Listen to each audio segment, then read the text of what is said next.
what I'm gonna try to explain to you in this segment is how to learn about social skills and what ultimate accountability means in social skills.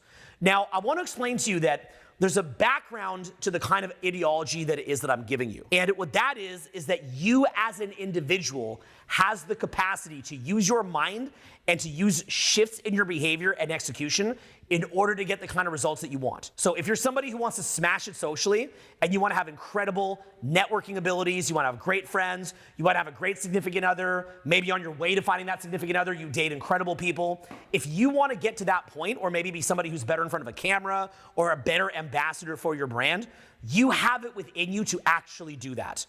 There is literally nothing stopping you from actually doing that. Now, what I'm gonna be teaching you is coming from a framework of total responsibility as an individual. This is a little bit of a weird ideology. I want you to understand that. This is a little bit weird because this is coming from what Jocko Willink would call extreme ownership.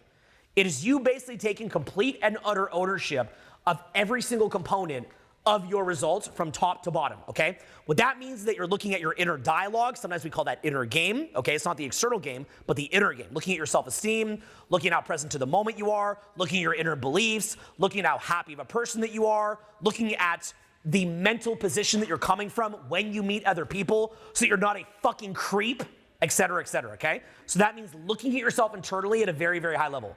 The second thing that it means is looking at your behaviors on an external level. That means vocal tone, vocal projection, vocal cadence, vocal pitch, frame control, humor, the ability to free associate, the ability to talk, the ability to build rapport with another person, the ability to go and engage with somebody in a way that allows them to be comfortable and to see you as adding value. It also means things like looking at your social media. We live in an era of social media. Maybe in the future that'll be virtual reality. You'll have to figure out your fucking virtual reality. I don't know what you'll have to figure out in the future, but for now it's like these weird little social media apps in our phones. The future will get a lot crazier and we'll like laugh at how archaic this was. And people will be like, he knew it was coming. Yes, it's coming, okay? Like, it's gonna be archaic, but for now that's where we're at. It means owning that. So an example would be if I were to have all of you right now take out your Instagram and I was to say to you, if someone met you out, would they see this and have a reason to come meet back up with you again and get a sense of who you are? Would that be a yes or a no? And I can look at that and see how much accountability that you're taking. We also want to think about where you might invite people out to, or likewise, if I were to go back to your house, is it an environment that's comfortable? And have you thought about the layout of your house? A big one as well is what's called in marketing, they call it the offer, okay? What is the offer that you're making? Now, a lot of people will hear me say this. They'll say, okay, focus on your offer or focus on your social media or, maybe doing parties or whatever it is that you want to do. And then people come to me and they say, oh, so are you saying that without a social media or without doing a party that I can't meet people? No, I'm not saying that. In fact, I can go out in a fucking wheelchair on any given night, meet someone that night and go home with them. So no, you don't need to have that. In fact, if you need that, you're kind of a fucking loser. Any grown man particularly should be able to see somebody out and go and engage with them and build rapport or chemistry, at least with someone on a night out. So obviously any grown man should have the capacity to do that. And if you can't do that, you are less than a man.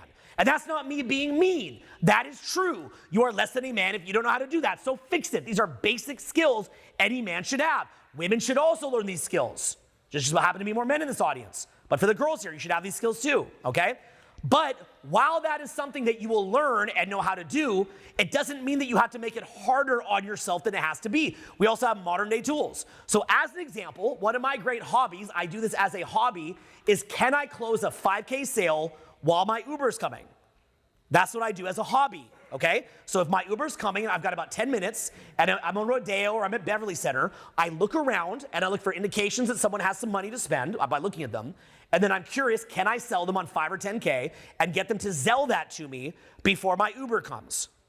I do it all the time. I can show you videos of guys crying. They're crying. They're like, hands are shaking. They're like, I can't believe, like, this is insane. I can't believe I'm buying this. And like, I can flip them on a 5, 10K sale before my Uber gets there. Of course I can. You could too. But is that the way you run a whole business? Is that the best way? Well, as far as social skills went, before social media existed, that kind of was the best way, or one of the best ways. Okay? But now you have social media. So those are basic level tools. I don't need to go up to you guys and sell you in the middle of the street. There's social media tools. So you should also learn how to use those. So if I were to say to you, what is your offer to a fence sitter? What is that? Now, what is a fence sitter? A fence sitter is someone who thinks you're kind of cool, but they haven't decided yet. They don't fucking know you. They don't fucking know you. So they haven't decided yet. Now, if they got to know you, they think you're amazing, but they have not gotten to know you yet. They haven't seen the virtues of what you have to offer yet. So you've got to also create comfortable environments that are compelling to invite people into in order to network with them so that they can get to know you. Let me ask you a question. If I were to quit my business right now, would I ever write a resume to ask for a job? Would that ever happen? Why would I not ask for a resume for a job? What's the reason why I'd never try to ask for a job? You're the brand. What's that? You're the brand. I'm a brand, but what if I were to quit right now? I deleted all my social media. I quit right now. Would I ever be asking for a job?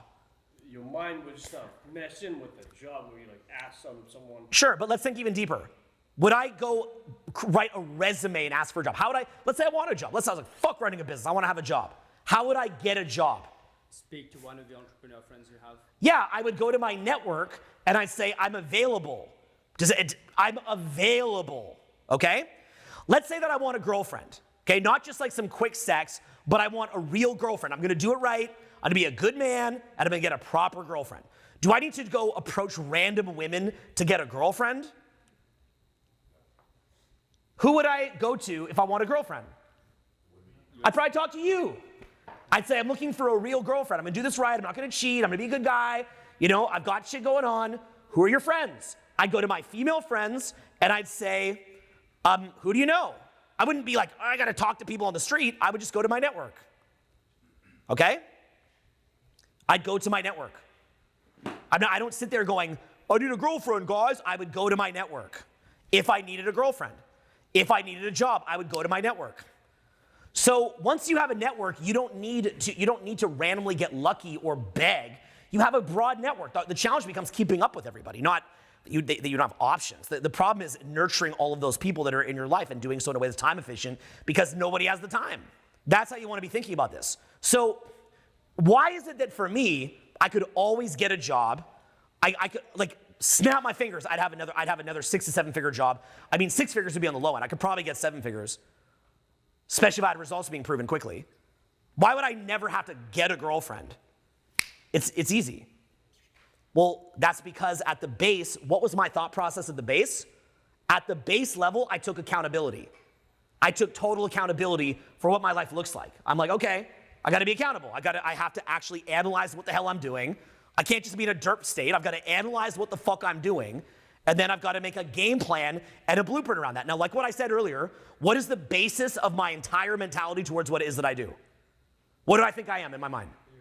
I think I'm retarded, okay? So that's the basis for everything, because if I assume I'm retarded, then what that means is that I know the kind of things that I have to implement. If I have a short attention span, if I get distracted, if I make excuses, if I tend to run late, if I tend to forget things, if I tend to rationalize. So I know that about myself. So I build systems surrounding that.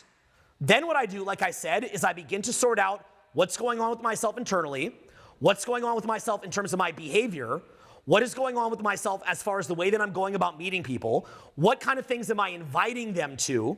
Also, let me tell you guys a big one too. I can tell how serious you are about your social results by the following things.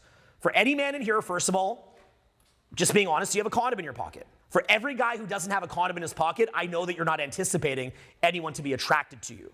That or else you're just raw dogging it. Good luck with that. We'll see how long that lasts for you, okay? So that would be the first thing I would say to you. The second thing I would do is I'd look at your house. If I were to go back to your house right now, do I feel comfortable in there? What does the lighting look like? What does the music look like? Like when I go out to a bar or club as an example, we take 15 minutes to get out of the house because we're turning on the big screen up on the top, we're turning on the lights, we're turning on the music. Like we assume that people are coming back. You know, I make sure that the room is good. The room is not reeking of dirty sheets and all this kind of shit. I mean, look, you can get away with it, but like, you know, the bed is clean, the environment's nice, you know, the balcony's nice, everything's good. You're assuming that people are coming back. If I was to go look at your house right now, what would it look like? Likewise in your social media. You know, I've got kind of a quirky social media, but at least there's something there that people can see what the hell I'm doing. And that's not about, people don't care these days about follower counts. That was like very 2017, okay? But what they do care about is they can see what you're up to. So an example would be like, here's an example that I like to give. I meet a lot of interesting guys out all the time.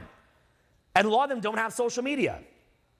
In what world am I gonna go out for coffee with a random man? Okay, so say that I say to my kids, hey, Dylan, I don't have 2 hours to be your father today because daddy's going out for coffee with a random man. Hey, everybody in this room, this event will be 1% less good today because I burned the time that I should have spent preparing for you to do coffee with random men.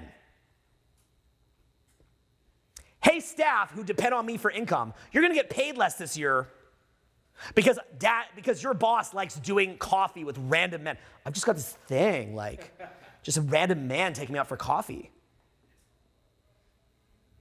Right? So ask yourself a question. What would it take to get Sid to go out with you for coffee?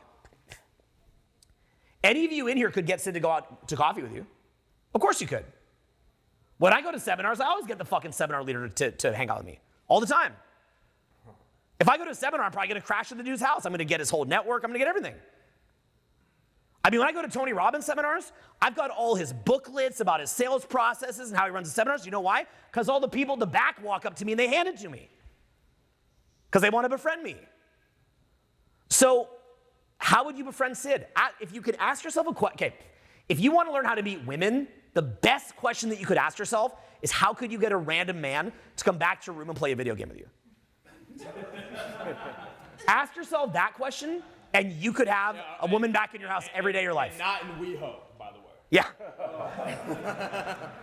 but actually that would work, right? It's like, ask yourself a question, how could you get a random guy to think that you're cool enough that he'd be like, dude, like I'll drop what I'm doing, I'll hang out with you.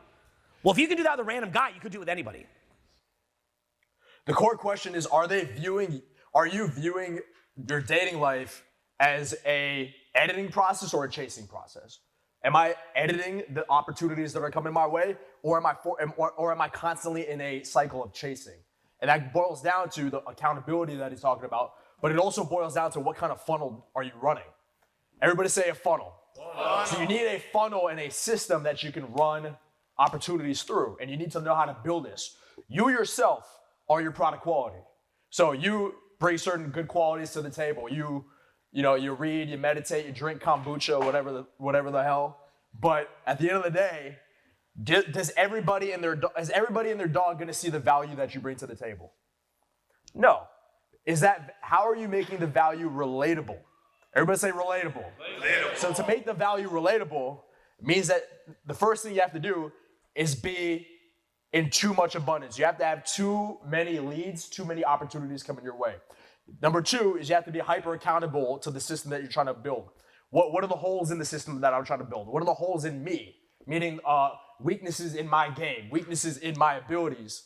And then you got to plug up those holes. The next thing you got to do is you have to make people invest. Everybody say investment.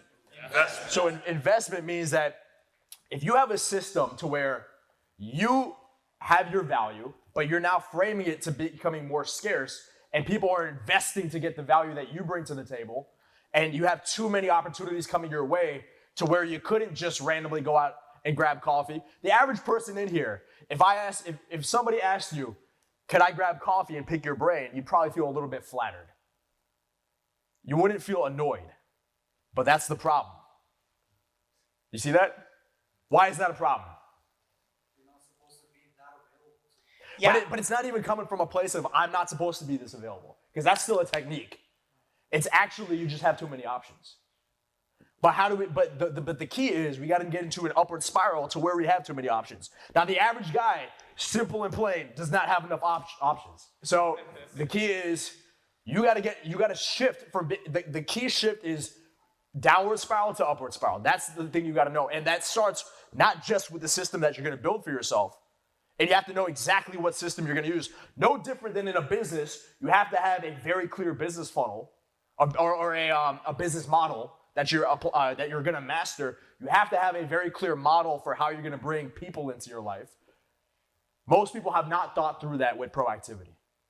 They are a leaf in the wind when it comes to meeting people. How do they meet people? Through work, or just through the friends that they happen to have in the city they happen to live in, with their family members that they happen to have. It's just done through their warm network. They've never proactively thought about, where am I going to live? What funnel am I going to build? How am I going to bring people into this funnel? what result am I ultimately trying to reverse engineer? Yeah, so the way that you want to think, here's what this is meant to look like, okay? What this is meant to look like is you go out and you could rapidly meet everybody in whatever venue that you're at. Rapidly, okay? Like it's effortless. You don't have any social anxiety around it. You know how to hold a conversation. You're not running out of things to say.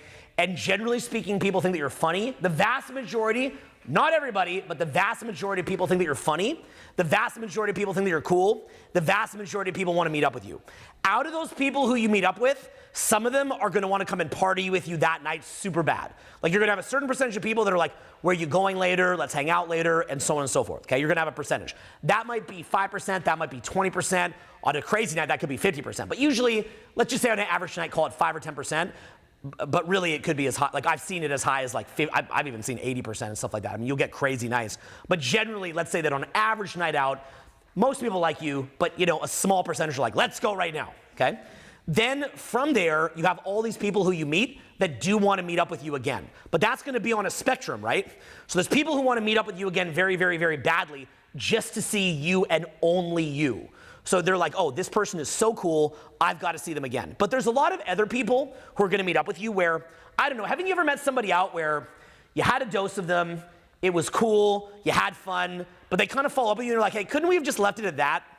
Like, couldn't we have just kind of ended it there? Like, why do you, I don't think, because they're kind of trying to force a vibe that isn't there. Say that word, force a vibe that isn't there. Yeah, they're trying to force a vibe that isn't there. And if you think about it, what is it that people actually respond to? People respond to whether it's the opportunity to crawl up the status ladder, the ability to have fun, the ability to meet somebody who they connect with deeply, the ability to meet somebody, and this is the core of all of it, the ability to meet somebody who expands their experience of life. On some level, their experience of life is being expanded. So I meet a lot of people out where I have a very fun time talking to them and joking around with them, but to continue to interact with them, my experience of life would not be expanded. So if you look at somebody like me, and I'm going to use myself as an example, simply as somebody who's very busy, and you can kind of use that as a metaphor for anybody who's busy, okay? Could be someone who's attractive, could be somebody who's rich, could be anybody who could help expand your life. But in reality, making friends is not just about high status people, but as an example. So if you can imagine my life, okay, so I'm a guy, I live my life. What do you think are some of the things that I deal with when I'm making a decision of if I'm going to go burn down time to hang out with somebody? What are some things that I'm dealing with? Okay, so I've got kids that want my time. Who else? What are other things burning my time? I've got team burning my time. What else? I've got you guys burning my time. Okay? Let me ask you, this is an honest question. If right now my sales staff calls me and says, we can get you $1,000 to go to lunch with somebody, do I say yes or no? I can't. If you actually do the math on my business, I can't make enough per hour that for me to do that I can even pay the basic fixed cost month to month on the business. I can't go to lunch with somebody for an hour. And here's the other reality. Even if I go to lunch with somebody for an hour and I get $1,000, is that really the extent of it? Is it really just that we did lunch, trade $1,000 and then I leave? No, they view it as we're friends now. They're going to be disappointed. They're going, I gave you $1,000 for lunch, Owen. You can't even call me back? So there's no reality where I can say yes to that. Okay, it doesn't work. Guys are all the time, or they're trying to shoot a Hail Mary into his DMs, trying to hang out, or even my DMs trying to hang out for that coffee or for that lunch or whatever. But the key is, if we haven't seen your social media and if we don't know who you are, can someone's vibe even bring you down when they're just hammering you with a bunch of questions? From their reality, they're like, if someone were to take me out to lunch, I would feel honored. But in our reality, it's like we're paid to deal with answering questions. So we're dealing with way too much, and it's too many plates we're spinning, and it bogs down your energy. So that's why, at the very, very, very least, when it comes to yourself, if you view yourself as a product, everybody say product. And if you view your social media as marketing, say marketing.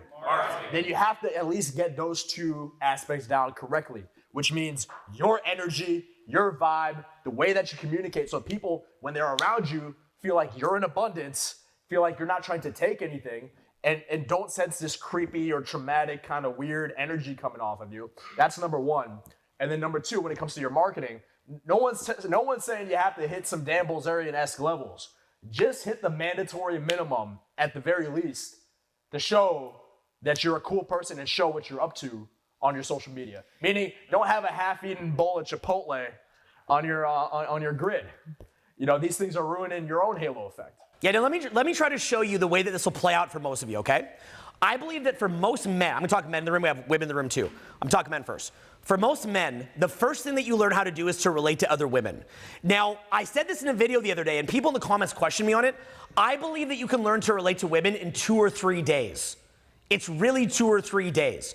So if you actually go out with the intention that I'm gonna meet women, and you have somebody pushing you, and you're being educated on that quickly, it's about a 2 to 3 day process. Like, guys that come and train on that, they get it down in about 2 to 3 days. Why is it only 2 to 3 days to learn how to relate to a woman? Women are not that hard to deal with. What does a girl want? She's not that picky. She wants to have some fun. She wants to get her state pumped. She wants to have a good time. So basically, you just got to be trained on how to be more of an alpha and how to have a little bit of fun and how to invite them out. Okay, that's something you can do quickly. Now, what'll happen when you do this is it's going to shoot your confidence through the roof. You're going to be feeling amazing because women are validating you. You're going to feel incredible, okay? Funny, you guys want to hear a hilarious story? My 5-year-old kid today, he just graduated from preschool, okay? Now, I didn't know this, but he goes to a preschool where there's only one other boy there, and there's like 7 or 8 girls. Now, obviously, he's not, doing anything, crazy or anything like that. He's just a kid. But the point is, he is such a cocky little fucker, my son Tristan, the cockiest little fucker that you've ever seen. Well, the mother of my kids went to see this today, and she's like, he's just surrounded by women crawling all over him, hugging him and trying to be his friend. Yeah, his best girlfriend's this girl called Abigail, and like, I've got photos of this, literally, and he's just like that, while all the girls are like pulling on him and fighting over him all day. Just as a 5-year-old, just a toddler is trying to just talk to him. So obviously that's gonna shoot his confidence through the roof, right? Imagine that you're a kid and that's the kind of environment that you came from. But the thing is, what happens, what you'll later realize is that even though when you talk to women you feel fucking awesome, you'll later realize that you're dependent on them to feel good. So what'll happen is maybe you'll have a breakup. How many of you guys here actually, maybe you were newer to talking to women and then you got a great fucking girlfriend, then you had a breakup and then you just felt completely destroyed after that. Anybody here ever felt that way? Okay, anybody who didn't probably never had a girlfriend. You're like, I want to get to that part. Let me get to that part where I get destroyed. So what happens is that you start to realize, you're like, wait a minute, I'm like this super, like when I go out and I start talking to women, I become funnier, I become louder, I become more gregarious, I feel good in my body, I get out of my head, all that weird inner dialogue shuts off, I feel fucking awesome. But then what happens, you realize that when you're by yourself, you're fucking nothing. You ain't shit when you're by yourself. And if women don't validate you, you ain't shit. Not to mention, then you start going out and you've been feeling good all day because you're like, I'm so cool, girls like me. Then you go out and suddenly you kind of need them for something, right? Because the way that you had that great night was when you let go of the outcome. You just had fun. You just had a fun time. You killed it that night. But now you're going out not just to have fun, you're going out in a way where you need women to like you to feel good in your own body. So that's when you realize, wait a minute, I've got to actually be okay with myself. So first you learn how to relate to women. That takes about 3 days. Then you've got to learn how to relate to yourself. That takes 2 to 3 years for most people. What does that look like? Meditation, inner game work, beliefs work, trauma release, figuring out your patterns, your autopilots, what the hell is going on with you, why you're hiding, what you're doing to yourself, how you're medicating yourself, and you've got to sort out this friggin' mess. Because what women do is getting validation from women quickly shows you very rapidly what it feels like to feel awesome and to be awesome. But rapidly, when either a girl dumps you or maybe you have a bad night out, you realize you're like, man, I still feel like shit. There's been no profound, authentic transformation here. Okay? So learning how to relate to women, 3 days, the right training. Learning how to relate to yourself, 2 to 3 years, and that's with the right training in my view. Okay? That's even with training. On your own, maybe never. Now, the last part is actually learning to relate to men, high-level men. And the reason why I think that's the hardest for most men, I've actually had this epiphany, actually a lot of time from doing events like this, if I'm being real with you, I've had the epiphany, men really struggle to learn how to relate to other high-level men. It's a really, really big problem. And the reason why is because what are the qualities of becoming a high-level man? Value, repeat this after me, value for time, and you can come up with some too. Value for time. Personal boundaries. Time audits. Focus audits. Strategy. Accountability. You got any? That's a good start. Subcommunication. Be able to understand where this person is coming from and just reading that. It's one of the biggest things we've seen because not just, seeing boot camps for the last 5 years that I've taught with Owen, you see all kinds of a range of different students seeing guys relate to girls, but then you wind up seeing how guys just can't even process basic information that another high-level man would give them. Now, why do you think that happens? If I tell you, if you're on a program with us and we give you some basic level instruction, maybe it's public speaking, we bring you up to this on stage. How many times have you guys seen it to where we bring a student on stage and they can't project their voice at all? Not even 10% of what they should. Now, have you seen this again and again and again and again? Now, have you seen us correct this again and again and again and again? So what does it mean to a high-level guy when they're trying to help you, but then you can't help yourself in front of that person? Will most high-level guys take you seriously? No, they won't. And that's the biggest issue. Now They give up, they go, useless. This guy's not getting it. It's not they literally make a distinction in their mind, not between quote-unquote alpha and beta, but between wolves and sheep. Okay? So between wolves and chihuahuas. This is how they view it. The pig wants to stay in the mud, and he enjoys it. That's it. Let the pig stay in the mud. So this is how they're viewing it. Now, we want to help, so we're going to do our best to help, but we've seen over the years to where things have shifted. Back in the day, when we'd be teaching boot camp or teaching any other program, guys were out there hustling. They were taking way more accountability, so on and so forth. As time goes on, the level of sluggishness in the average guy's brain has gone up. Now, there's a number of reasons why this happens. Do you think that distractions in their life have gone up via social media, YouTube, TikTok, everything? Now, what else has gone? You think that people are even getting more traumatized in some ways? Are they getting more conditioned in some ways? Now this is making them. This is putting them more into a hypnosis kind of state, a state where they're in a derp trance. Everybody say a derp trance. Now you have to break through the derp trance. Everybody say break through it. Now the thing is, when guys get into a derp trance, and everybody else around them is in a derp trance, does it become easy to stay in the derp trance? Yes. It's easy because you're a fish in water at that point. So then what happens is, to do the shit that we're talking about here, you need such a catalyst, such a jump start in energy to get you on the path, whether it's socializing or business or whatever. It takes such a jump start in energy, the average guy isn't ready for it. And even if we help them or a high level guy kicks them in the ass or a mentor or whatever, they go right back down into their default environment, puts them back in their default settings, and they're still the same person. Which is why when we talk about taking accountability for yourself, this requires a tremendous amount of force in the beginning. Everybody say force. You have to take baby steps and force your focus and focus on the next step that will just get you a little bit out of the derp state. Everybody say out of the derp state. Now, the thing about that is, before you relate to higher paradigms of even systems, funnels, all this kind of stuff, you have to understand what it means to tap into basic level flow, basic level fun, have basic level respect for where someone of the opposite gender is coming from, or for where a high level man is coming from. Because we have to acknowledge that if my results are X, Y, Z, just think about your own results right now. Go into your mind. Think about what your social life results look like. Think about what your financial life results look like. And now compare that to a multimillionaire or a billionaire or somebody who's mega attractive or somebody who's a celebrity or somebody has so much options that they're annoyed. We can't put ourselves in their shoes. It's almost impossible. Now, let's say you don't have this amazing track record. Let's say you don't have results yet.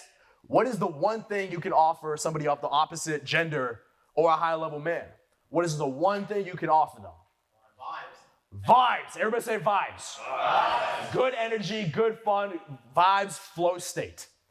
Because even high-level people tend to be missing that. But and some of them are missing that, some of them have it, but regardless, it's a universal currency. Everybody say universal currency. And actually, let me circle back for a second. I want you to keep on that thread. What I want you to keep as Sid is talking, the thread that I want you to have is the common experience of a high-level man is that men are creepy as fuck with a high-level man the way that they are with girls. It's a similar creepiness factor, okay? And another thing with being a high-level man is everybody pretends that they want to be your friend, but nobody actually does. Just like with women, everybody wants to fuck them, but nobody actually sees them as a human being. The same thing, so as you rise up, people are not seeing you as a human being anymore.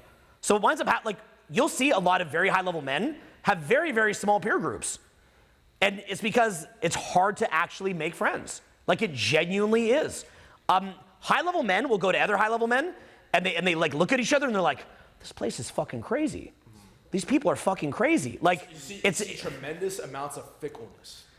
yeah, you have this kind of pitying smile towards the masses. You're just like, like that, right? Because they view you, it's like you're sitting there eating a steak dinner, and you're full, and then a hungry person comes up to your table, and they're not eating, and they're being weird about it, but you're full. So you can't even have a comfortable conversation with somebody if they haven't handled their shit. So understand that. If you haven't handled your ability to relate to women, your ability to relate to yourself, and your ability to relate to men, you are that fucking weirdo. You are actively making people uncomfortable, actively. And so you've got to actually begin to cure that, okay? So what happens is, here's an example, okay? Let me give you a simple example. I'll sit here speaking for 2-3 hours, right? If I go out in that hallway and I say I'm taking a break, even if I say, let me rest my voice, how many guys do you think will come up to me in the hall and ask their question if I were to do that on this event? A dozen. Okay, now, what does that signal that guy, what kind of paradigm that he's in, if I've been talking for 2 fucking hours? What does somebody who's been talking for 2 hours need every couple hours? Rest. Come on, what do they need? They need a break, right? So if I'm out there and I take a break, I'm not trying to give you guys, this is not like the speech trying to give you guys a hard time, but if I'm out there and I take a break, what am I doing that I need for me in order to take a break? Resting your voice. Resting my voice. But here's the thing, who is it really for? Who's it fucking for? Us. Who's it for? Everyone. It's for y'all. It's for fucking you. But so the thing is, when the guy sees me outside, here's the paradigm he's thinking at. Have thought beginning to formulate. Impulse. Tyler from YouTube. The YouTube guy. Get picture. Somehow we'll get clout from picture, but he's just some weird, creepy guy from YouTube that won't give me any clout at all. But my brain thinks I get clout from picture. Give me picture. Answer question for me. It's like, look, I've seen this where I'll have a girlfriend and we'll go out to the club and like, yo, this is real, guys. This is disgusting. If your girlfriend's mad hot and you take her out to a bar or club, at least twice a night, some dumb motherfucker will grab her ass. And I'm not even trying to white knight right now, but like, how fucked up are you as a human being? How much of a piece of shit fuck up are you if like a girl walks by? What do you even get out of that? What do you even get? What do you even get? Like, does your hand tingle? It's so, could the women in here, maybe like throw them your mic, could some of the women in here where you're just out and some guy just grabs you in a creepy ass way, could you guys confirm that this is like a thing that happens? Okay? Any girl, you want to, okay, does that happen to you? Do you mind confirming it? Are you okay with that? Yeah. Let's have, You look shy. Stand up Okay. real quick. Yeah, just confirm, so guys can hear that. This is like a thing. I'm not even trying to scold men here. You know I'm the least guy to do that. You can have it, but we don't like it. Yeah, we don't like it, so. So you're walking down, you're walking through the bar, and what happens? Somebody can grab you or something like that. Or worse. And then do they use that to like start a conversation, or do they just run off? Not really. They just run off, right? Ask Mercy about this shit. Here, move the wife to move the mic to Mercy. I said wife. So, okay, just to explain this shit, like that this is like a thing. No, I was saying it's like they just want to touch. They just want to annoy you or something. So they touch their lower back or they touch your hair, bump into you. It's like this weird thing. Like, let me physically touch the girl. And then you go home with them, right? Never. And what does it energetically feel like to you when they touch you? Because in my view, it's not the touch that's the weird, like a touch is a touch, right? But there's like an energy transfer. It's revolting. I would say it's like revolting. Like you're like disgusted and mad and sad and you feel violated. It's so weird. Just a little touch. You know what it feel is? So it's violated. that Gollum energy of a taker. Yes. It's a Yeah. fucking taker It's a who's like, disgusting I'm gonna person. take something from you. I'm just gonna take this thing. So it's like just the hand, just the touch. It's almost like if you know what Reiki is, and I don't even know if I even believe in Reiki, but let's just say that I do for the sake of argument, because I don't know what I think of this stuff. And it's like in Reiki, someone who's like an energy giver would like use their energy and they would do this Reiki thing on you. It would fill you with healing energy. What these guys are doing is it's like the Gollum energy. It's like they're shooting their weird LVE, low vibe energy into you or some weird way. Yeah, it's disgusting. It's like weird. They're just like a gross human being. Like, I don't know, just the impulse to just touch a Yeah, and you know what's funny? And you're someone who's friendly to guys. You've been on my trainings. You encourage the guys. And you're like, hey, I've got your back. So this is not, she's not like a super like feminazi, super hater, nothing. She's the nicest woman you'd ever see. And that's still how she feels. Could you guys give her a hand just for sharing? Because it's kind of like a funny question. Okay. So, But what does it ultimately subcommunicate about that individual who's doing that creepy shit? Their cup is not only not full, but their cup has massive holes in it. So it's the ultimate in taker mentality, as he said, and that's why if you're somebody who's like who has their cup runneth over because you're in abundance, you have too much going on, you actually need to set more boundaries because you have too much.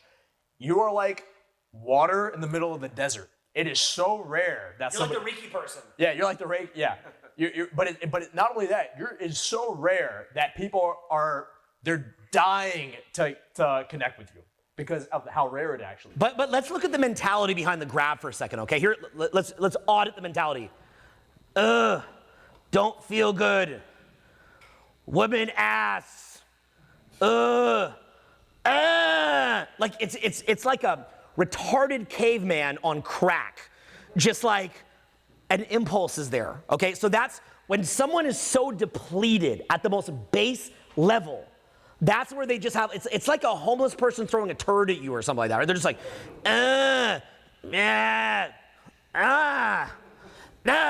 you know? It's like base level unconsciousness. What you guys don't understand, if I've been talking for 2 hours and I'm at the back and I said, give me a break, that's the level y'all are on. That's not me being an asshole. Because here's why you're on that level. Because your brain is not auditing I am a source of value. I only want to be in situations where I add value. And if this person needs a break, give them a fucking break. So you know how a conversation has kind of a beginning, a middle, and an end? And there's sort of a vibe that's there. There's a vibe in the conversation that's there. And the conversation's the beginning, middle, end, right? You can tell when someone is in a deeply needy state because they don't allow the conversation to end. They don't allow it to have a natural endpoint, right? They can't feel, like, people have a certain amount that they're sort of alert and that they can engage with something, that it makes sense to engage with something, okay? And then once that has been kind of depleted, the energy's run out, and it's like, okay, it's time to wrap it up. So if you're meeting somebody out, you want to be giving energy. Ideally, that stretches the amount of time that they want to spend with you. If it's kind of wrapping up, then trade social media. It's like, okay, this little dose was enough. Yeah, but to understand when it's enough, do you have to be out of your head? Why do you have to be out of your head? Because you got to be able to read the energy and read the play and read the subcommunication. And where do you read that? You read that in their eyes. But when you're not able to read it, is your focus out of your head, or is it in your head on what you want? It's in your head on what you want.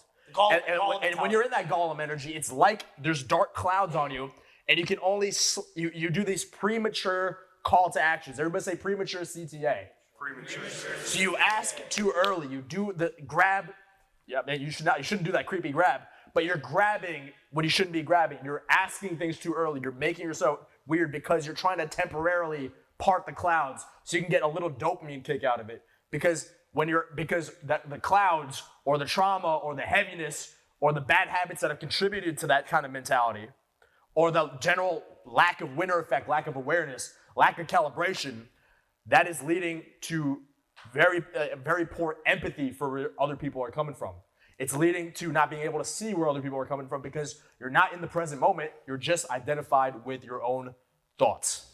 Yeah, and by the way, just because a lot of this like hardcore feminazi stuff came out doesn't mean that suddenly your empathy for women goes away and that makes you some kind of like weird panderer or white knight having empathy for where another person's coming from. Having a high level of empathy for women doesn't mean being a beta male. It doesn't mean being a panderer. It doesn't mean emptying your bank account on them. What it means is understanding the kind of person that they would want to meet and having empathy for where it is that they're coming from. And the problem is that if you're too needy and you're too stuck in your own head, you're gonna keep missing the cues. Cues are gonna be flying over your head and you're not able to feel it. She actually wants to talk to you. Women, by the way, way less superficial than you think they are. I mean, the odd woman maybe not, but 98% of women, so much less superficial. But by the way, not just with looks, they don't even care if you don't have money. Most attractive women that you see out, if some funny little midget type guy comes up to them and he's just fun, we'll sit there talking to him for like an hour, if he's fun. Okay, that doesn't necessarily mean she's going home with him, but at minimum, she'll talk to him for a long period of time. So people are not even talking to you, that means there's something off with the energy. That little midget guy could get it too, but he'd have a greater gap to fix. But then again, I've been doing this in my wheelchair, right? I'm in a wheelchair right now and I'm still out having a fun dating life. And I'm doing that in a wheelchair from cold. So you could definitely still be done, but it's still a little bit of a gap. But at minimum, you should be able to get a good conversation. Now, let's bring that back to the meeting a guy thing. I'm sure that wasn't quite while you guys were here, but I think it's worth understanding this. So if you yourself, let's say that you get better at relating to women. Now, all of a sudden, you start to get validated a little bit. Then you learn to relate to yourself. Now you feel good in your own body without women validating you. Then the next thing that you say to yourself is, wait a minute, I want to make a little bit of money. I want to have a little bit of fun. I think that I'm fucking cool. Why don't I have money? Or if it's not money, then why don't I have some kind of project that I'm proud of? Because you're good at relating with women. Women fucking love you. You're good at relating with yourself, so you feel good in yourself. Well, now you want to go do something with that. So now all of a sudden, you take on a project. Some kind of project. Could be making a lot of money. Could be making little money, but it demands a lot of you. And that's just as fine. But it demands something of you. What kind of skill sets do you need to implement for a project that demands something from you? Boundaries, time management, saying no, learning to manage a team, et cetera, et cetera. So now all of a sudden, if you know what it's like to have to do that, when you meet another man that also has to do that, you know where that man is coming from. So let me put it to you this way. There is literally no reason that I should not be able to invite every single one of you to a party at my house tomorrow night.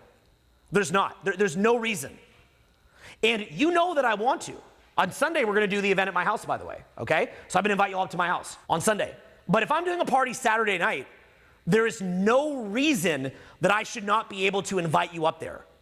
But because a lot of you guys are newer, if I invite all my female friends up to a party and I invite a group like this up to the party, see, we should have it to the point that I'm desperate for you guys to be there because you guys are going to add something to it. That's how I should feel. But if you haven't been trained properly and you haven't made these distinctions yet, if I bring you to that party, do you want to know what's going to happen? We've tested this. Because we're kind of populist guys. We want the little man to have a fun mansion party. We want that. We actually, and I'm not just talking shit. I mean, we're doing this damn event in my home on Sunday. So I want the little man to come up to the mansion and to have the Hollywood Hills experience. Even better would be if we could do the party. Guys, literally no joke. We could literally get like $75 from each of you here.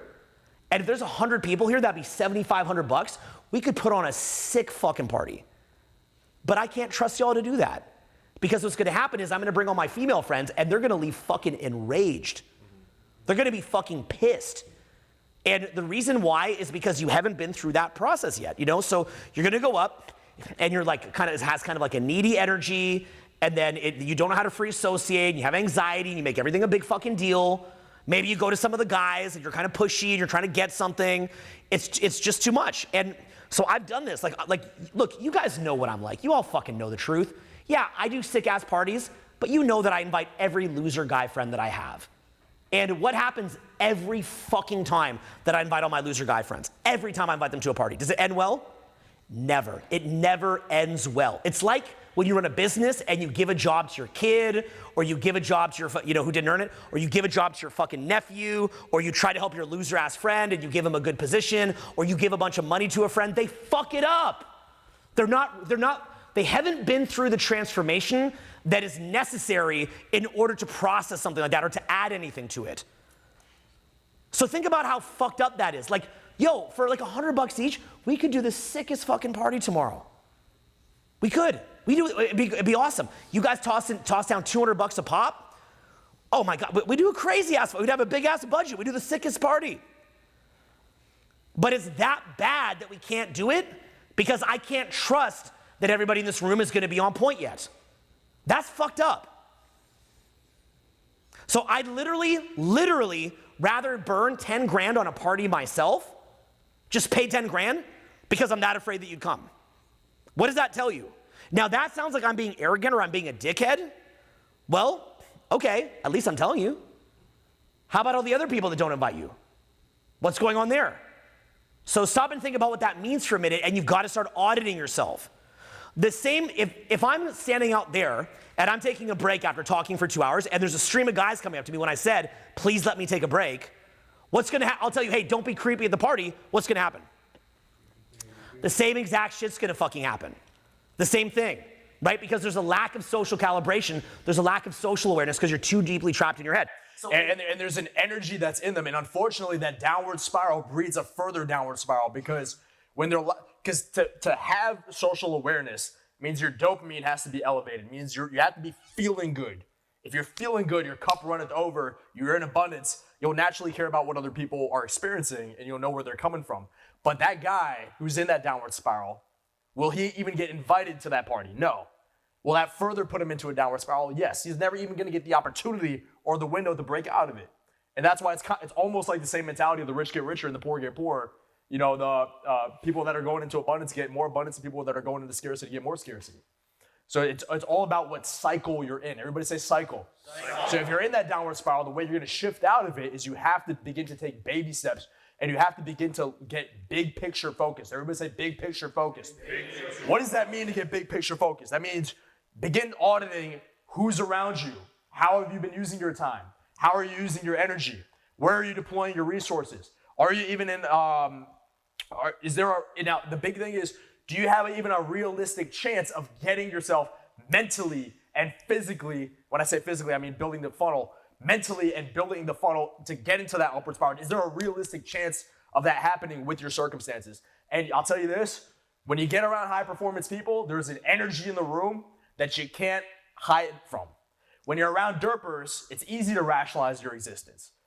But it only takes one Owen to be around, or another person who's getting it at the high level in terms of money and socializing, to realize the gap between where you're at and where they're at.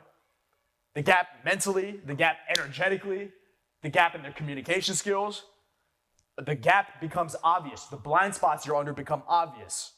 So, but if you're just around in the same environment and you're not strategically moving or strategically positioning yourself to get into that upward spiral, or you haven't surrounded yourself with somebody that's actually at that level, you'll never make the jump start to getting into that upward spiral. Yeah, and by the way, it's also that you have to understand, if I believed that giving somebody, say, a free training, like a boot camp as an example, that they would actually go implement it, I would give that person unlimited free boot camps.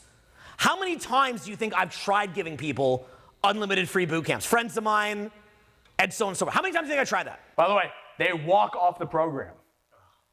They just walk off of it. They walk off. Or they make crazy rationalizations. They'll be like, the fee to get into the bar is like $15, and they're getting thousands of dollars in free training, but they won't pay the $15 fee and rationalize that. You can't get them to go talk to anybody. You value what you invest into. Everybody say you value what you invest into. You have to put skin in the game if you're going to actually get value out of something. Yeah, let me try to explain to you.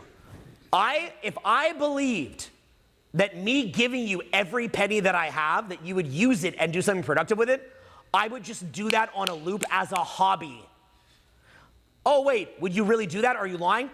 Who do you know who does free events all over the world, puts out free videos all the fucking time, runs the business on razor thin margins to create better product quality for you? I live this shit.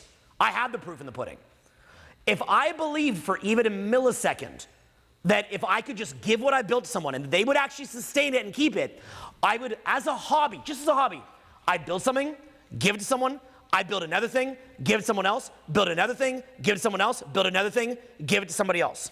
If I believe that you having an attractive girlfriend, that you do a proper job, I would just go out to a club right now, I'd go meet a girl, and I'd just introduce you to her, and I would talk her up. I'd talk you up, it'd be done. Look, I was with Sid just the other day. There was guys out with me that they might even been here, that might even be here today that I did this with. I met a girl that I knew Sid would like. I talked to her for half an hour, and she went home with him. Like that. Just by me talking to her for half an hour. Sid had to not drop the ball on it, but that's what we did. Why? Because I know he's not gonna fuck it up. But the thing is, guys will fuck it up because they haven't actually gone through the process of messing up and actually valuing what it is that they have. That is why a lot of social programs don't work, because you're just giving people money. They haven't elevated their consciousness to where their consciousness is a match for that external reality, but they also haven't built the little small skill sets and held themselves accountable. You can't even enjoy money until you built some money, lost some money, built some money, lost some money, built some money, lost some money, had some win, had some losses. Same thing with social skills. Meet people, fuck it up, meet people, fuck it up, meet people, fuck it up. You've got to go through a process to actually get it. I'll give you an analogy. How many of you guys have watched the channel Soft White Underbelly? You guys ever see this channel? So this channel, he'll go into Skid Row, interview like gang members, people who went to prison for a long time, and homeless people. And basically people where you're confused as to how they can get into that much of a downward spiral. Now, the big thing we said here is, where is the homeless person in us? Everybody say, where's the homeless person in me? Where's the homeless person in me? So you have to begin to ask yourself, what part of my brain is like a homeless person? Because that's just an extreme example, but let's go back to Soft White Underbelly. So what he's saying, the two common themes that all these people had in common was, number one, they were traumatized, and then they masked it with addiction, and that's how they all got into the downward spiral. Now, when he's interviewed thousands of them, when he was asked how many people were able to take money from you or take help from you and actually come out of their circumstance, what do you think the answer was? Nothing. Zero. Goose egg. Nothing. How many people were able to, if he created a lane for them to invest in themselves, then how many people were able to come up? More, but it's still the few, not the many. Now, what does that show you? Giving handouts doesn't work. Everybody say giving handouts doesn't work. Giving handouts doesn't work. You have to have a lane to where you can grow by investing in yourself and by taking on the challenge from within. It has to come from within. And first and foremost, has to come from your will. And your concentrated dose of will to take that first step. Otherwise, it just doesn't happen. It's also, do you remember that we said that there's like a vibe with somebody where there's a point to which that vibe makes sense, to where there's an engagement with that other person. There's a energetic connection to that other person, right? And then you get to the point where, okay, we've talked for 20 minutes, we've talked for 2 hours, whatever it is. Okay, we kind of had our little dose and we kind of let it go. The reason why when you do a free event that half the room will leave on day 2 and half the room leaves on day 3 is the people are not invested. So like, okay, cool, I got kind of my dose of it. It was kind of fun. I'm out of here, right? But if you see on a proper training, we've run those things, and I don't like doing this, and I shouldn't do this, but we've run those things sometimes till noon the next day. And people will literally sit there until noon the next day because they're invested in it. That is what also, when I say talking to other men, if you just see some other dude as just like, oh, he has money because he got lucky, or he stole it, or he did something unethical, or he stumbled into it, or he found some secret trick, you don't see the gap between them and you. You don't understand. We're all the same. There is no gap except in the decisions that we make. There's no one is better than anyone else in the eyes of God, and no one is better than anyone else in the sense that, well, one person could do, another person could do. You ever see the movie The Edge? Where he's like, Bob, we're gonna kill the bear. What one man can do, another can do. You guys ever see that movie? What one person could do, another person could do. We're all the same in that regard, but we're different in the regard that it's the decisions that we make. So you have to actually build yourself up to get to the point that you would even care about your own success. Like you have to gradually invest into your own success to the point that you're even energized by it, to the point that you could even work on it for a whole day and not just go look at TikTok. So you understand, in the same way that you would engage a woman, success or failure is engaging you. You are engaged either by success or failure. So if you find it attractive and fun to go look at all these different things that are gonna help you build the life that you want, you're gonna stay engaged with that for a long period of time. But if you don't see what that vision is, you don't have, remember what we said in the last segment, having a vision? If you don't have some kind of a vision and you don't know where you're going and you don't even respect yourself enough to get to that point, then you're stuck and you're gonna keep zoning out. You're gonna get weirder and weirder, and then when you see some girl, you're gonna be a weirdo. You're also gonna talk negative in your own brain. You don't know how to relate to yourself. And you see some dude who's maybe doing a big project and he can't relate to you because you don't even know how to add value to him. Or you develop even false narratives in your mind about what you're gonna accomplish, but you can't take the simple steps that are in front of your face. So like you might have this big dream, but have you even done the basics of identifying the basic input actions and output results of what you're trying to build is? The basics. Are you able to even stick to it consistently throughout a week? Do you have basic level discipline?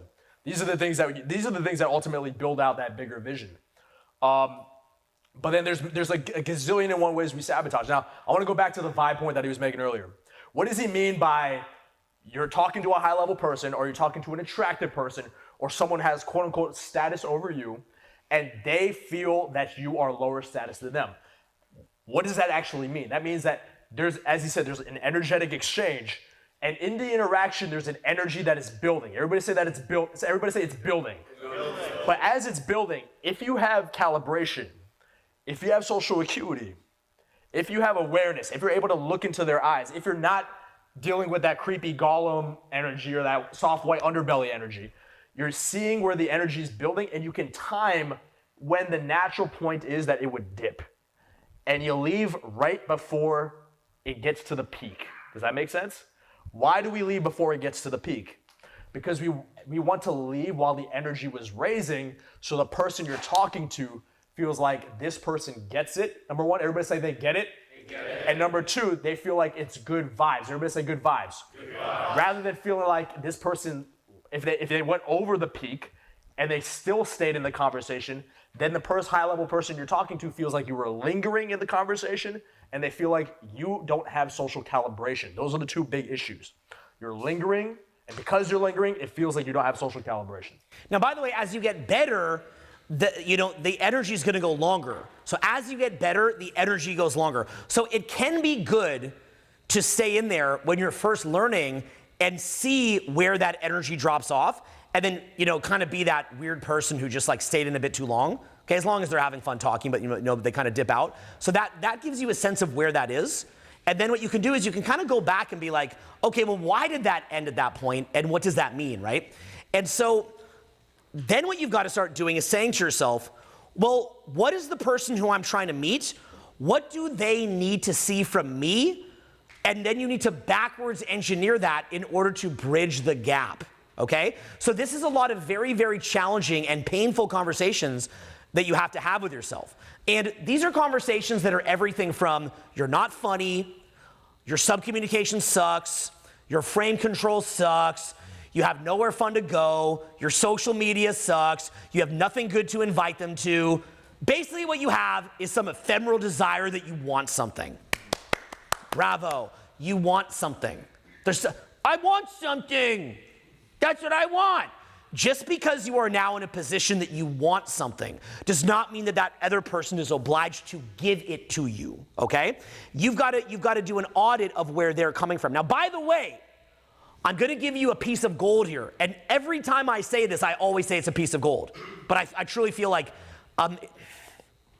side point here, if you are at this paradigm and the information that you get is from this paradigm, your brain will naturally forget it, okay? So I'm going to give you what a really great self-help guru does is they enter into a higher paradigm and they badger and cajole and irritate and antagonize their audience until they can see the higher level paradigm. By the way, that's actually what's happening, by the way. You're finding, what you're doing is you find a higher level paradigm, then your audience who's at a lower level, who's more in their physical intelligence and in their ego, you poke at it and irritate it and sort of, it's like if you have a cut in you and I keep poking at it and irritating it and antagonizing you, that will get you to the point that you're like, okay, fucking okay, I'll listen to you. Fuck, I'll listen to you, right? If I can piss you off enough, okay?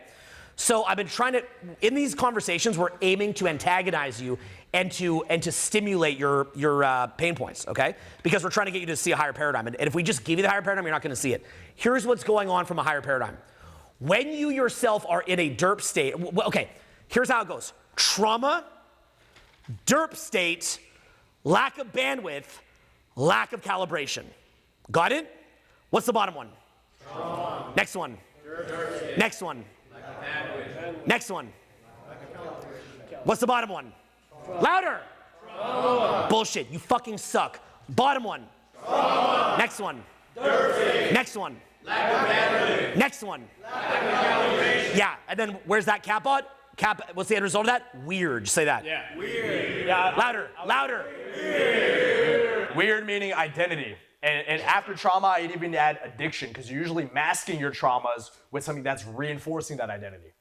100%. So what's happening, so now, basically what's happening is that if you're somebody who's trapped in your physical intelligence, you're kind of trapped in a derp state, and you're like, I just want stuff, want sex, want money, want photo from Owen and Hall, so on and so forth. If that's where your head is at, by the way, I don't mind if you get a photo of me in the hall. I'm worried for you.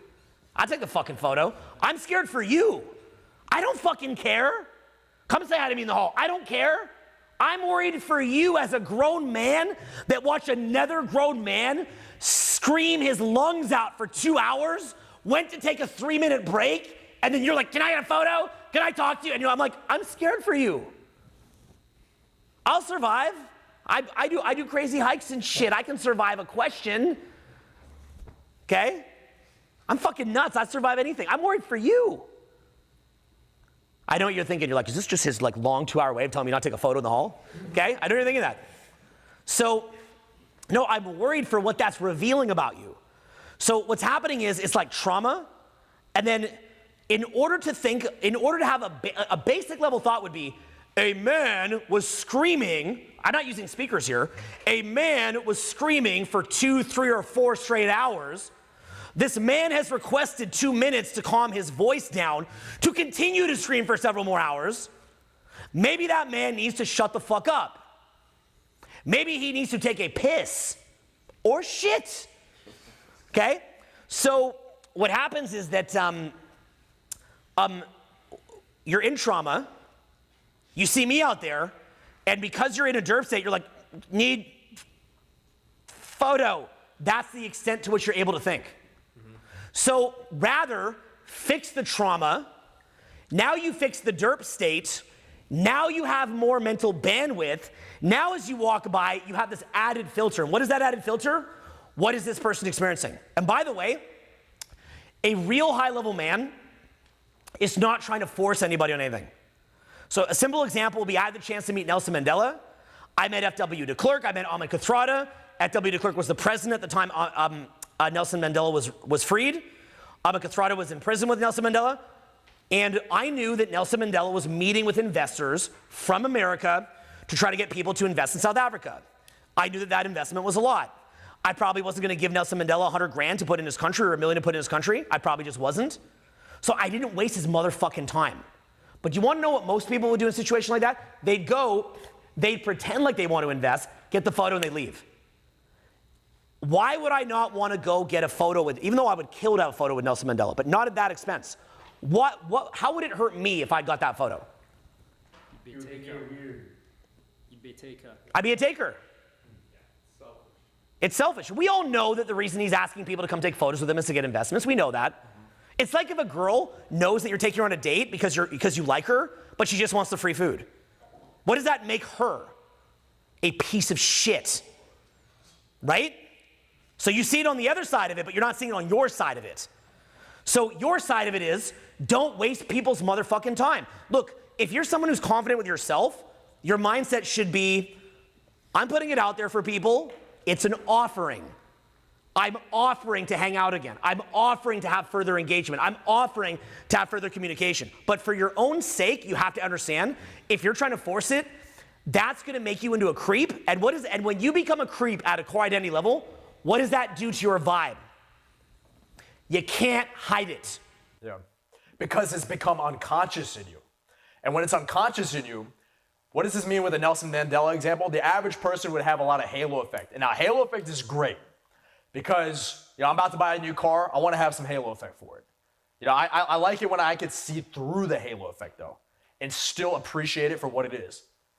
You have to be able to see through the halo effect. Everybody say see through the halo effect. See through the halo effect. But when you're unconscious and you're in the downward spiral and your winner effect isn't activated and you lack the calibration, can you see through any sort of halo effect? Or are you a leaf in the wind at the mercy of different things that are imposing halo effect on you? And then when they're imposing halo effect on you, like the Gollum example, do you place too much value on the celebrity or on Nelson Mandela or on whoever? And when you do that, you falsely make them separate than you, thinking that Nelson Mandela or Owen doesn't take a shit, when I guarantee you they do. They're human just like you. Say they're human just like me. But when you're in the downward spiral, you don't think they're human anymore. You think that there's just this other thing which has a crowd, which has amazing social media, which created this impact, which created whatever's causing that halo effect or whatever touch points that are causing that halo effect. You're not able to see through it when you're unconscious. And then you get into a trance, and that trance you're in, which the starstruck trance, makes you transactional and makes you seem weird. Yeah, it's like, for example, a lot of time I'm shooting videos when I'm out, and I'm sitting in a place that's not that public, but maybe there's some degree of throughways with the pass. And I'm sitting there screaming into the camera. You guys know the kind of videos I do when I'm out, right? Like, in DC or New York. And you'll see people that just walk right in front of me with the camera. Like, the camera's from me to you. I'm talking like this, maybe even closer. And they just walk right through. And the thing is, they're in such a derp state that they're like, I'm not gonna walk around this motherfucker. I'm just gonna walk right through. And what they don't understand, I can B-roll that. I can just take out a camera, wave it around the Brooklyn Bridge, and impose that over where the person walked through. Hell, I can leave it in because it's hilarious that they did that. It's the violence that they're doing on themselves when they do this. Derping is self-violence. Okay? Asking me for the photo outside if I've been screaming for 2 hours is self-violence. That's what you're not realizing. It's self-violence because what you're doing is you're putting yourself in the mental position as this plebeian, derpy taker. This plebeian, derpy taker who is not, and the thing is, you're not. You're actually fucking not. But it's just that you haven't had the time to think through these different aspects and to understand social dynamics efficiently. And also, when you're only around people that are other derpers, you begin to think that's what human beings are like, and you think that there's these haves and the have-nots, which there kind of are when it comes to your state of mind and your state of consciousness. But the reality is, if you were to look at your actual behaviors, that's why we started the speech off with accountability. Everybody say accountability. If you started off looking at where do you live, who are you around, have you actually identified the right business model or funnel that you're gonna build? What are the inputs and outputs of that system? Where am I showing up that's weird? Am I taking consistent action on the basic steps that compound to become the person I wanna become and to get the results that I wanna get? But chances are you're not doing any of that. And then when we don't do that, and we're unconscious, we take shortcuts. And the shortcuts is that kind of transactional mindset that we're talking about here. Yeah, and so the problem is, like, we've helped guys with social skills over the years. And so if you look at the base level community that we've come from, the base level was things like routines, openers, negs, whatever, right? And so I saw that when I was younger. And fundamentally what that stuff is, it's very, very fun. I love it, okay? It helped me a lot. But at its core, I would see other guys that didn't need any of that stuff, and they could just walk up and have a basic level conversation, and they could get amazing results. And I thought to myself, I want to be one of those guys. I don't want to be this weird golem who then sort of deploys this weird stuff that I'm doing, or, even if it's kind of fun or quirky, but it's not who I want to be in the long term. I want to be the guy where anyone who I meet, I can just go say hello and I can have a 10 out of 10 response in most cases. I want to become that guy. And what's funny is even if that guy doesn't have quite the results yet, high-level people will want to be around that person, regardless of the results, actually. Because nobody wants to be around a weirdo. Even if you get a bunch of results, and if your vibe is off, if people are around you, are they going to be around you for the right reasons? Probably not. Because the reality is you want to have a track record and you want a good vibes. Everybody say track record plus good vibes. Meaning you're skilled, you actually produce results, and you have the communication skills, the passion, the positivity, the flow state, the abundance, and the social acuity, and not being a taker. And when people sense that you have both, they're going to really want to be around you. But I've seen a lot of high-level people just hang out with people that are just fun and just cool, even if those people aren't rich. Does that make sense? I had several friends that were in here earlier that are my good friends that are not rich that came to say hi. Mercy is a female friend of mine. She's a real female friend. She just came by to say hi. I had a couple of guy friends that were here earlier that are just friends of mine that came by to say hi. So you don't need to be some super rich person or some super high status person to bring new people in your life. Rather, it's this base level social skill. And by the way, if you get this down, what that means is that if you make a lot of money and then you get a lot of friends from that, but then you lose the money, you're not stuck with everybody leaving you all the time because you have a base level social skill set. So you guys have to understand that in the case of myself and Sid, we live in a big fat mansion in Hollywood Hills. You're actually about to come there on Sunday, by the way. So you guys are gonna come visit. And what you're gonna realize is our house is a fucking nightclub. You're gonna see it. Like our house is literally a giant fucking nightclub. Now, we can literally bring over anytime we want. We can call a top promoter in the city, and for what is fuck all money to us, we can stack that with the most incredible people you've ever seen in your fucking life. We never have to leave the house in order to meet somebody.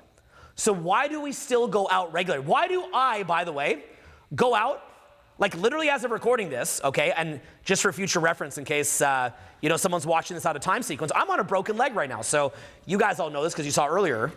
I'm on a broken leg. Let me show you how I meet people out now, okay?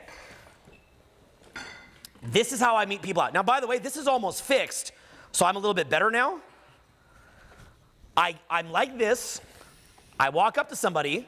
I roll up, stand up for me. They're taller than me, and I go, hi. Hi there. Hey, I'm little gimp boy. Look at me. Now, by the way, let me ask you a question. Thank you. Do you guys think that my social life has had any change since I've been in this chair? No. Zero. Okay? I've got a new girl who I'm seeing who is so hot. You know your girlfriend's hot when you masturbate to her when she's not there. Okay? Yeah, I'm painting the walls.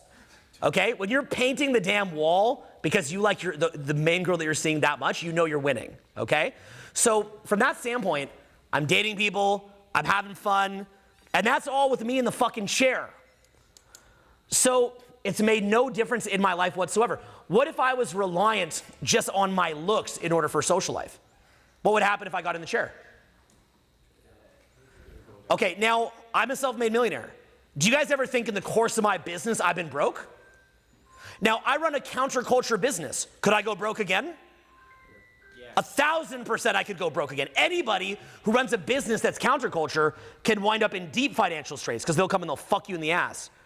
So, do you guys think over the course of my business that I've gone broke? Yes. Yeah. Okay, I run a good sized business. How many times do you think I've gone broke? When you're stupid enough like me to run a more counterculture type business, you think that it's all sunshine and rainbows? What do you think happens when you have bumps in the road? You go in debt. I've had to go out and meet, I've done trainings where somebody might have flown in from Europe, South Africa, or wherever. I'm sitting there $950K in debt, 1.2 million in debt, no clue how I'm gonna fucking pay it. And they've flown in, they're there to get trained, and I've got to mosey on up, and I gotta say hi. Just like anybody. When I got in the wheelchair, I got trainings to do. I got a training next week I'm doing. In 7 days from now, 6 days from now. And I'll be out there on the training. right in the wheelchair, on the street, in the club. Do you know how weird it is to go into a club in the chair? Yeah. It's weird. You go by people, you go, hey. Hey. You know, you have to work your way through. Okay? And then the girls look down at you initially in pity. They have pity for you. So they're nice to you, but it's a fake pity nice. And you've got to cut through that. My favorite way to cut through it, provoke a funny argument. Provoke a funny argument. That's my best way. The best. Provoke a funny argument. That's always been a great way to start a conversation, but with the wheelchair, it's like the best. Provoke a funny argument. Now, if you have the right energetic vibe, no one can take that away from you. That is core to you. Why do you think I'm particularly sensitive about this? Because I have rich clients. And they're all like, so how do I set up my social circle in a way where I can keep being a weird creep, but I get results, right? Like and by the way, let me tell you another thing too. Some of my buddies are very, very, very exclusive high-level promoters, okay? And so they will have a table at a high-end club, or they'll invite me to a party, or some ultra fucking rich, or a boat. And it'll be some ultra fucking rich guy that invited all these women there, okay? I will stroll onto that boat, and my promoter friends have literally said, bro, I can't bring you anymore. I can't bring you. Because the guy who paid for this table, or the guy who paid for this mansion, or the guy who paid for this boat hates you because you come in and you get all the attention. Some of these guys are, fugly and rich, but some of these guys are like 6'3", jacked and rich. And I come in there and it's like a fucking metaphorical flamethrower. And that guy can't even get any attention. Flamethrowing, even just vocal projection, even just the little things, subtleties in your subcommunication, will that get people reactive around you? Will that make you the cause and not the effect? Will people start giving you indicators of interest? Of course they will. These guys, remember the derping, these guys are paying $30,000, $40,000, $50,000 a night, sometimes over $100 in a night, to create a fake environment where they have no competition because they're that weak and pathetic that they can't do it cold. So meeting people out is social skills in its purest form. So even though I never need to go out for the rest of my life, ever, never for the rest of my life would I ever need to go out again. But I will still go out regularly because that is social skills in its purest form. Also, look, if you have a social circle, social media, and parties, I mean, it is fish in a barrel, on easy mode, on cheat mode. Okay, it's like Contra with up, up, down, down, left, right, BA, select, start. Okay, that is literally what it is. But the thing is, you shouldn't be reliant on that. You should have the skill set to meet anybody. But you want to know why that is? Not because I need you to do something that's time inefficient. It's because if you can't meet somebody out at random, that is a canary in the mine shaft that you're a derper, okay? It should be incredibly easy to meet people out. So if you it's because you're a derper. And this is what I explain to people that come on trainings. Look, this will be the best social training ever done. You'll never find a better social training than this for the rest of your life. But you're not here for the social results. That's just an added benefit. You're here to stop being a fucking derper. Because what's going to happen is when we fix the derper issue, when we get rid of trauma, when we get rid of derping, it's going to open up your bandwidth and you're going to be more socially aware. And as you're more socially aware, you're going to get better results. But what's the real benefit? It's the social awareness. It's being able to read other people. It's being okay and at peace in your own body. That's the actual benefit to it. The fact that your social life gets off the chain, or maybe some wild kinky things happens, that's just the perk. That's like kind of a carrot in front of your caveman brain going, come on, get the carrot. But what we're really trying to teach you is how to come out of the derp state. And coming out of the derp state is also how you make money. It's also how you build a life that you want. Yeah, your dopamine gets activated at a really high level. You will feel dopamine in your brain that you've never felt before when you meet people cold. Has anybody here experienced that yet? Yeah. Did you ever think you would ever feel that good from doing something so simple? Probably not. But it's easy to do. Once you learn it, what you're gonna realize is that everything in life, everything socializing is upward spiral or downward spiral. You have to activate that winner effect. Everybody say activate the winner effect. Activate the winner effect. Now, what Owen's saying here with the social circle stuff is you have to think about this actually in terms of two things. One is, what do I do just for raw results? And the second thing is, what do I do because I want to be a gangster and I want to actually have deep internal change? They both feed into each other, but they're both a little bit different. That rich guy who's sitting on the boat, who has the setup working in his favor, that works, but is that putting any evolutionary pressure on that person to step up? No. You getting out in the club or in the bar or on the streets or whatever, solving different problems, experiencing different emotions. They're experiencing different emotions. You might be feeling anxiety, pushing your comfort zone, leading, being able to elevate someone's state, developing social acuity, developing the ability to look in someone's eyes and instinctually know where they're at. That sixth sense only comes from throwing massive amounts of volume at the problem of cold approach. Yeah, and by the way, when Sid got into this, Sid was already financially free, and he had he still has a mergers and acquisitions business. So he became financially free in his early 20s, right? And Sid could tell you about this, but the reason why Sid wound up actually dropping out temporarily of mergers and acquisitions just to come kick it with me. And the reason he came to kick it with me was because he understood that if he learned these skills, who here's ever seen the original videos of Sid when he was learning up on stage? Anybody here ever seen those? It's a little bit shocking for you to see the way he is now versus say 5 years ago. It's kind of weird, right? Sid did that, and you could share with this, but Sid did that specifically because he understood that if he took a little detour in his time, that when he went back into M&A, mergers and acquisitions, that he'd be able to make 20 times more. So for him, it was actually a financial investment in himself just to go learn skills that were actually unrelated. But they are related, but they're seemingly unrelated. Mm-hmm. Yeah, it's more the intangible skills of getting flow state, and then the hard skills of getting communication skills and seeing how that bleeds into every other part of business. When your winner effect is activated, when you cold approach at a high level, when you're able to socialize at a high level, is this giving yourself leverage in any business interaction you're in? Are you going to get more quality interactions when you go back to business? You got to always be asking yourself, how can I get multiple ROIs? Everybody say multiple ROIs. You get this shit down at a high level, you will be able to negotiate well, persuade well, lead well, sell well, market well. It helps you in every single area of business. And because how is the typical communication training done in business? Is it a Toastmaster session? What the fuck is that? That is nothing. It's a fucking joke. That is nothing compared to the energy that you're forced to generate. You will get so present doing this stuff that you will tap into a flow state that you can't replicate with any other medium of communication. And I've tried everything. I've tried improv comedy. I've tried debating people. I've tried everything. Nothing compares to this. Being able to take that flow state that you generate and hone it in like a laser and put it into your work. That's what you want to be thinking about. And when you have that, you'll get so much more done with less time. That's the big secret of it all. Because when your winner effect is high, when your flow state is high, when you're feeling good, you tend to get better results. You just do. Because your mind is more awake. You can problem solve faster, so on and so forth. So this is what we were saying relating to women, relating to yourself, and relating to other men.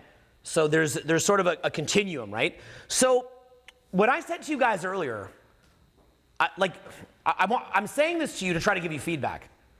Could you imagine the sick-ass party that we could put on? Like the sick party that with everybody here just throwing in a couple bucks that we could do tomorrow at my crib? Think about that. I mean, how awesome could that be? Why is it so fucked? Why is it so fucked that I would rather spend 10 grand of my own money and just do the damn party myself than have everybody chip in? Why is that? Because I don't believe that at an event like this, these are just free events that we're doing, just in a seminar, that we can fix the derp quickly enough for the party. I can't have, like when Mercy was here, I can't have friends like Mercy coming to the party and then being like, yo, like these guys were just being weird. Like I can't have that. Having a bunch of parties is like having a company. You know, it's the business of your social life. And when you do that, you develop a reputation.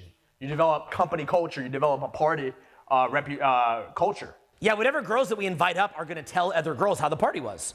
As a woman, if you go to a party and then your female friends are going to the party, do you tell them how it was? If there was a bunch of weird guys there, are you going to tell them? You probably tell them, right? So that's the problem. I don't believe that we can fix it in that amount of time. But all that it is just awareness. It's that small. But if guys are just stuck in that, like the weird thing that you start to learn as you move up the ladder is like certain things just aren't for some people. They're just not. Let me give another example, okay? Another example would be shit talking. Derpers, people at a low level, relate to each other with shit talking, okay? So I have friends, like I have high level friends, right? Maybe business associates. I have to be careful who I introduce them to because somebody at a low level, the way that they build camaraderie with other people is they shit talk. That's how they do it. So I've got to be careful. Like when I'm gauging someone, I'm like, okay, well, what if I bring them around high-end clients? What if I bring them around high-level business associates? I have business relationships that if they got fucked up would kill my company. What if I bring someone who's a shit talker around someone who, if I fuck up that relationship, will kill my company? And then they go up and they're like, yeah, Owen's a dick, Owen's fucking mean, Owen's lazy, and they're lying, but they're just randomly focusing on certain little micro episodes that are not the full picture of who I am as a person, just to relate to that other person, because the way that low-level people relate is by talking shit. So you can't even, and then how about dudes, right? Like high-level guys have female friends. High-level men have female friends that they're not trying to fuck. Now guys are like, why would I want to do that? Yeah, boy. Well, I have a female friend. They talk like that, right? You want to know why? Because when you're trapped in your head, you don't care about vibes.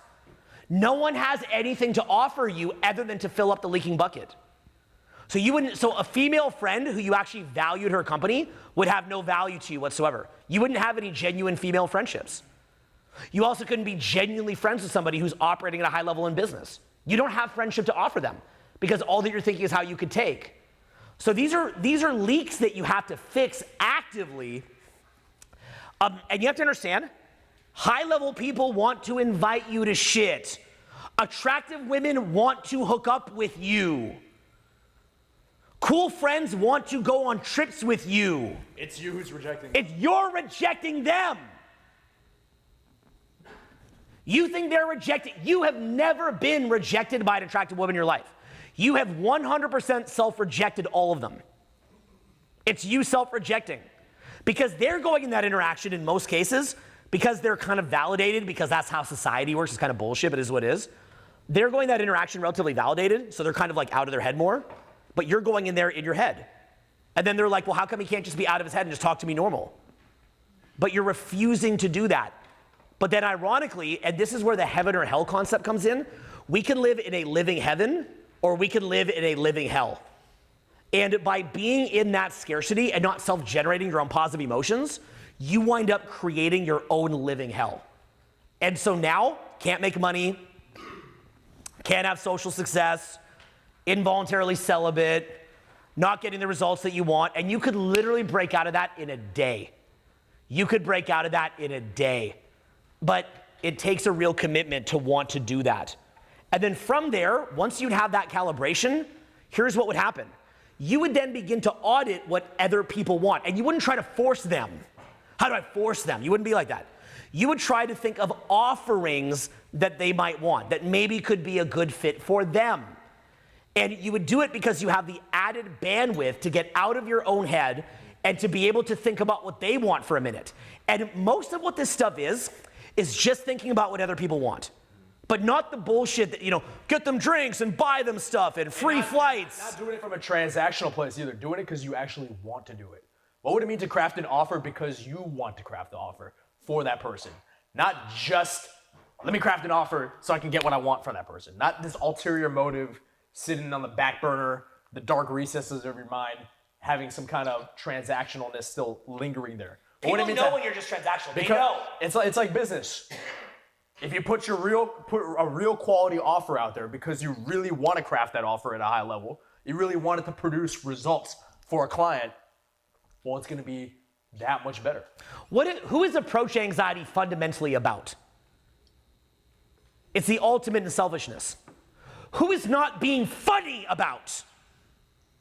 It's about you. It's one thing to sit up here and nod your head, but then if we call on someone and be like, okay, come to the front of the audience and give the speech right now, and you feel a little bit of adrenaline in your system, you don't want to do it. Who's that about? Who's that adrenaline about? It's about you. Because what is it? What's the adrenaline about? What's the inability to be funny about? What's the inability to vibe about? Who's that about? Ego. It's your ego wanting to be preserved. It's you feeling like you're in your own little fucking fucked up inner world. It's like when you're doing an improv skit. Improv, you know when improv skits work? When everybody gets out of their own ego and just gets into the skit. When does dancing work? When everybody gets out of their own ego and how they look and gets into the skit. So you being stuck in your head is selfish. It's a very, very, very selfish reality. Having social anxiety is very selfish. Social anxiety is triggered by the fact that you're worried what other people think of you because you care about yourself. You're not thinking like, how do I add to them? Look, if I give you $1 million, I say give it to her, are you gonna have anxiety to give her $1 million? No, but if you're trying to get something, that's what's gonna give you anxiety. You have anxiety because you're trying to take something rather than trying to add something or trying to offer something. How many of you guys in here are still get a lot of approach anxiety? How many of you guys, raise your hand. How many of you guys in here or girls would feel a lot of adrenaline if you were to come up to the front of the room and give a speech, and then the rest of you guys are lying? So, but the thing about that is, and all these things where it's like our ego or thinking too much, the reality is you got to do less to get more. Do less to get more. There's too much noise up in your head. You're doing too much. And when it comes to making the shifts that we're talking about here, and we started this conversation with accountability. Everybody say accountability. Accountability. We can tell you, come up to the front, everyone nods their head. I don't want to be anxiety or adrenaline or this or that, but no one wants to come up to the front of the room, right? Now you can tell yourself a story logically, but actually doing it and making the emotional shift, the biochemical shift that needs to take place, it's a lot harder, isn't it?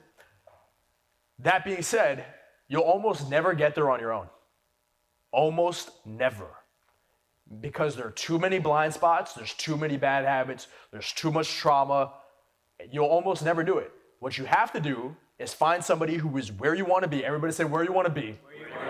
And when it comes to taking accountability, it's not just accountability, it's ruthless accountability to where you give yourself no way out. Say no way out. No way out. Means that person puts you under the amount of pressure you're supposed to be under to get those demons out of your head, to get those negative thoughts out of your head, to energetically shift you. Everybody say energetically shift. Energetically shift. Because really it's about making an energetic shift. And when you make that energetic shift, then you set up the accountability systems to keep yourself consistent to that shift that you made and stay in momentum. Yeah, what that means for all of you is get mentors that are above your level, get in mastermind groups with people that are at your level, and then also coach people for free that are below your level. Like if I look at the Telegram group right now, let's see how many people are in it. 41 members. Yeah, but there's way more than 41 people in here. Who here, be honest, who here is not in the Telegram group right now? Put your hands up. Every single one of you guys not in the Telegram group, do you guys, what's the name of the Telegram group that we put? Owen, LA, Inner Circle. Guys, get in the fucking Telegram group, okay? You're not gonna do it later when you don't have somebody riding you, okay? Install Telegram on your phone. But this is a reflection of the sense of urgency you have towards the goals that you have. Because if I was in this room back when I was younger, you know what I would do? I would talk to every single person in here. I'd be screening who has shared vision, who has shared values, where is there synergy? Everybody say synergy. You have to respect your time enough to actually get the ROI out of a room like this. You don't understand. Millions of dollars in business partnerships have been formed in rooms just like this. So if you don't have the sense of urgency, what is it really a reflection of? Number one, it's a reflection that you don't actually believe in your goal. You're pretending to believe in your goal. You don't actually want your dream. You're not addicted to actually getting your goal. You're addicted to the pursuit, to the fantasy of getting your goal. That's key right there. That's the difference. And you know you're not addicted to the pursuit where every single microsecond looks like an opportunity to you. So Because the goal has to stay with you with every moment in your life. It has to stay with you in your mind. Yes. So you should be screening and your RAS has to be filtering for opportunity. Yep. So in this room, if you haven't talked to everybody, then that's a problem. You should be talking to everybody. Go ahead. Sorry. Ready? Okay, so. Sorry. Okay, so what I'm saying is when I see that someone hasn't joined the Telegram, that tells me they're already gonna fail. And the reason why is because they're getting simple, like in reality, where else are you gonna get a networking group like this? And as soon as you walk out the door, half the people literally in this room will not be here tomorrow, which is retarded, but it's just the truth. And half of people won't be there on Sunday, which is even more retarded. They're being invited to a mansion, but they won't do it, okay? Because it's the free event and people are not invested. And they literally believe that I'll keep coming back and stroking their dick for the rest of their fucking lives. And so basically what you have is like, if we say, hey, get on a fucking Telegram group, for God's sake, get in the fucking Telegram group. And there's no reason not to because you have a mastermind group. But understand, you need to have mentors above you. You need to have, usually that you pay, you need to have mentors or peers at your level that you're interacting with, and you need to have people that you're teaching. Why do you need to have mentors above you? Because they will hold you to a higher standard and because you are blind to paradigms that you cannot see, okay? Why do you need to have peers? That's where most of your time is spent. You can't spend most of your time in getting mentors. It's too expensive. Why do you need to have peers? Holding each other accountable all the time. Why do you need to have people underneath you that you're coaching for free? When me and Sid are sitting up here, what is one of our big selfish outcomes that we're doing by coaching you guys for free? How do you think it helps us to be coaching you for free? It means that we are reinforcing the ideas in our head because we can see the gap of where we're at compared to where you're at, and then we go, oh, wait a second, we've come a long way, and it further reinforces those concepts. So you have to have all of them. There's no way out of this. You're not gonna get out of it. The reason why is because your brain is dumb, and unless you absolutely focus on something for a long period of time, you're not gonna have the transformation. See, here's what people don't get. Transformation is more real and more fake than people admit. Transformation is way more real than people admit, but it's also fake because the average person won't actually do it. A 12-year-old could do it. A 12-year-old could transform. But the average person cannot even operate the level of a 12-year-old. Because by the time that you've reached older age, you're too much in the loop of the slave cycle.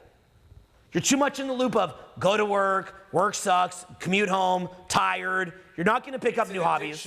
Like meth. It's a meth-like addiction. Except you're not scratching your face, you know? It's and when you're in that addiction, the way how are you gonna break out of it when there's traps on traps on traps? Everybody say traps. Traps. I mean, you have the traps of your friends, fools, families that family that you're around who aren't where you want to be. You have the trap of a certain city or location that you've chosen to live in. You have the trap of consumer cycle paradigms that you're stuck in, the negative side of consumerism that's looping in your brain. You have the trap of trauma that's in your brain. You have the trap of bad habits. You have the trap of just general societal conditioning. You have the trap of communism now. You have the trap of everything. How are you going to fight that wave of shit? I mean, we can't even speak to you directly. Think about that. That's the kind of trap that you're in. Think about that, okay? It requires a massive, massive, massive shift in energy, auditing time, as we said before. And when that shift in energy that we're talking about is really what the key is, because everything is energy. Everybody say everything is energy. Notice how if you had a good night out, the next day you kind of feel good and you're going to have another good night out a lot of times, right? Because you're riding the energy, you're riding the high of the previous night. Now, there's also counter arguments to that, but you get the gist of what I'm saying. You can ride the high. Everybody say ride the high. Ride the high. When you're in a downward spiral and you're masking the symptoms with different types of addiction, it doesn't have to be drugs or alcohol. That's extreme. It could also be TikTok and wasting time on the internet when you come home from work, rather than every day putting in a consistent 4 hours of deep work on the next project, which would elevate your life to a level you can't even comprehend. You don't actually buy into that vision, so you spend it on TikTok, visualizing your dream, but never actually taking the actions towards it. That's another form of addiction. You have to analyze every form of addiction that's pulling at your energy. And unfortunately, with every one of these bad habits, it's leading you into a downward spiral, not just with time lost, but with focus lost, energy lost, and momentum lost, which you can't even calculate the kind of damage that's doing over the course of 6 months, a year, 10 years. Because compound interest is a force to be reckoned with. Everybody say compound interest. Compound is a force to be reckoned with. So it's not just compounding upwards. Because you can't conceive. You always will overestimate what you're going to do in a year, and you underestimate what's possible in 10 years. Almost unanimously. So if you stuck with the same boring actions and you were present to that you know would build the results that you want, well then in 10 years, you will internally shift. You will externally shift. Your reality will look completely different. But if you don't, if you keep masking with this, you guys all know what your bad habits are. Name some of your bad habits right now. I know weed's one of them. What else? TikTok. What? TikTok? What else? Putting things off. Bad food. What else? Stimulation. What? Procrastination. What else? Porn. Yeah, they don't need to put you in chains and whip you to make you a slave. Yeah, you'll whip yourself. All they did was renegotiate the deal. No, let that statement fucking land. It never ended. They just got rid of the most egregious, horrific version. All that happened was they renegotiated the deal. And let me say something. In some ways, not all, but some, where you're at is more dangerous and extreme now because they've got control of your thoughts. Here's what we're not telling you. Here's what we're not saying to you. You are brainwashed beyond brainwashed beyond brainwashed beyond brainwashed. Okay? We could have made this a whole entire weekend just showing you how fucking brainwashed you are. You ever just watch the Milgram experiment videos? Go home and watch that shit. Write that down. Write that down in Telegram. Okay? First of all, who here's not in Telegram yet? Put your hand up. Not in Telegram. Put your fucking hand up. Who is I don't believe you. Who here's not in Telegram? Put your hands up. Not to. Get in the fuck. Pull out phone and the phone. Pull it out. Not going to? What was it called? Telegram. Telegram. The Milgram experiment. Not the Telegram experiment.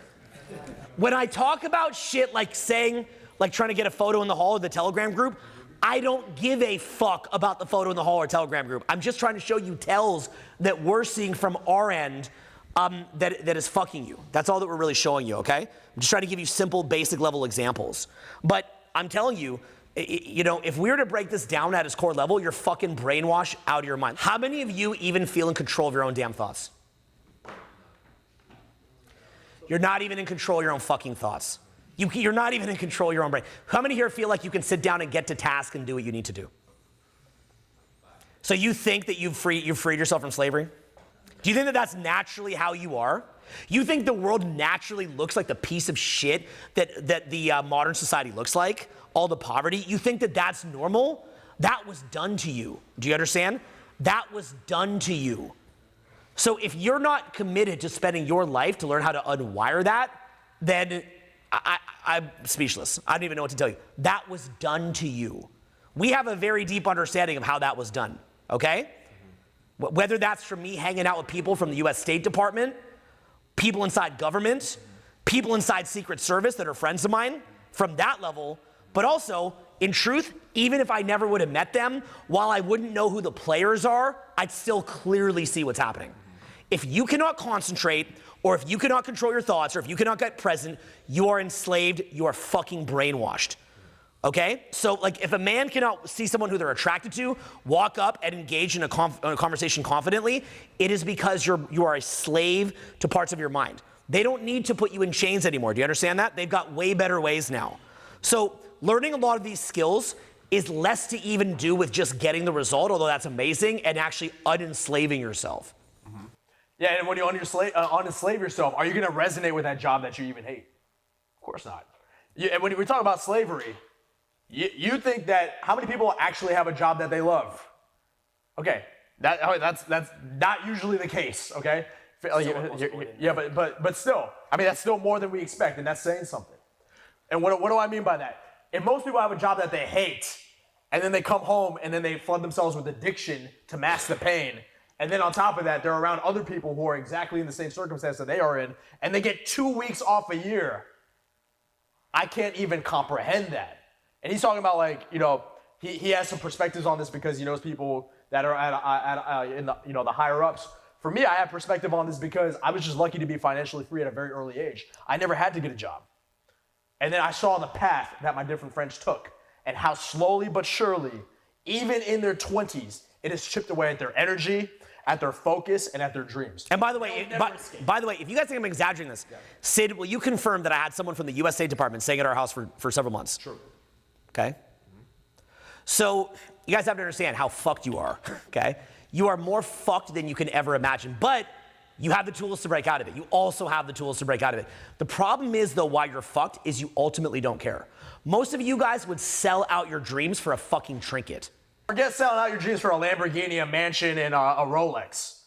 You'll sell out your dreams just to get a slight pleasure, mediocre pleasure, just today. Just a little bit of tingling of your dopamine senses today. Just a little bit of weed, YouTube porn, and a Big Mac today.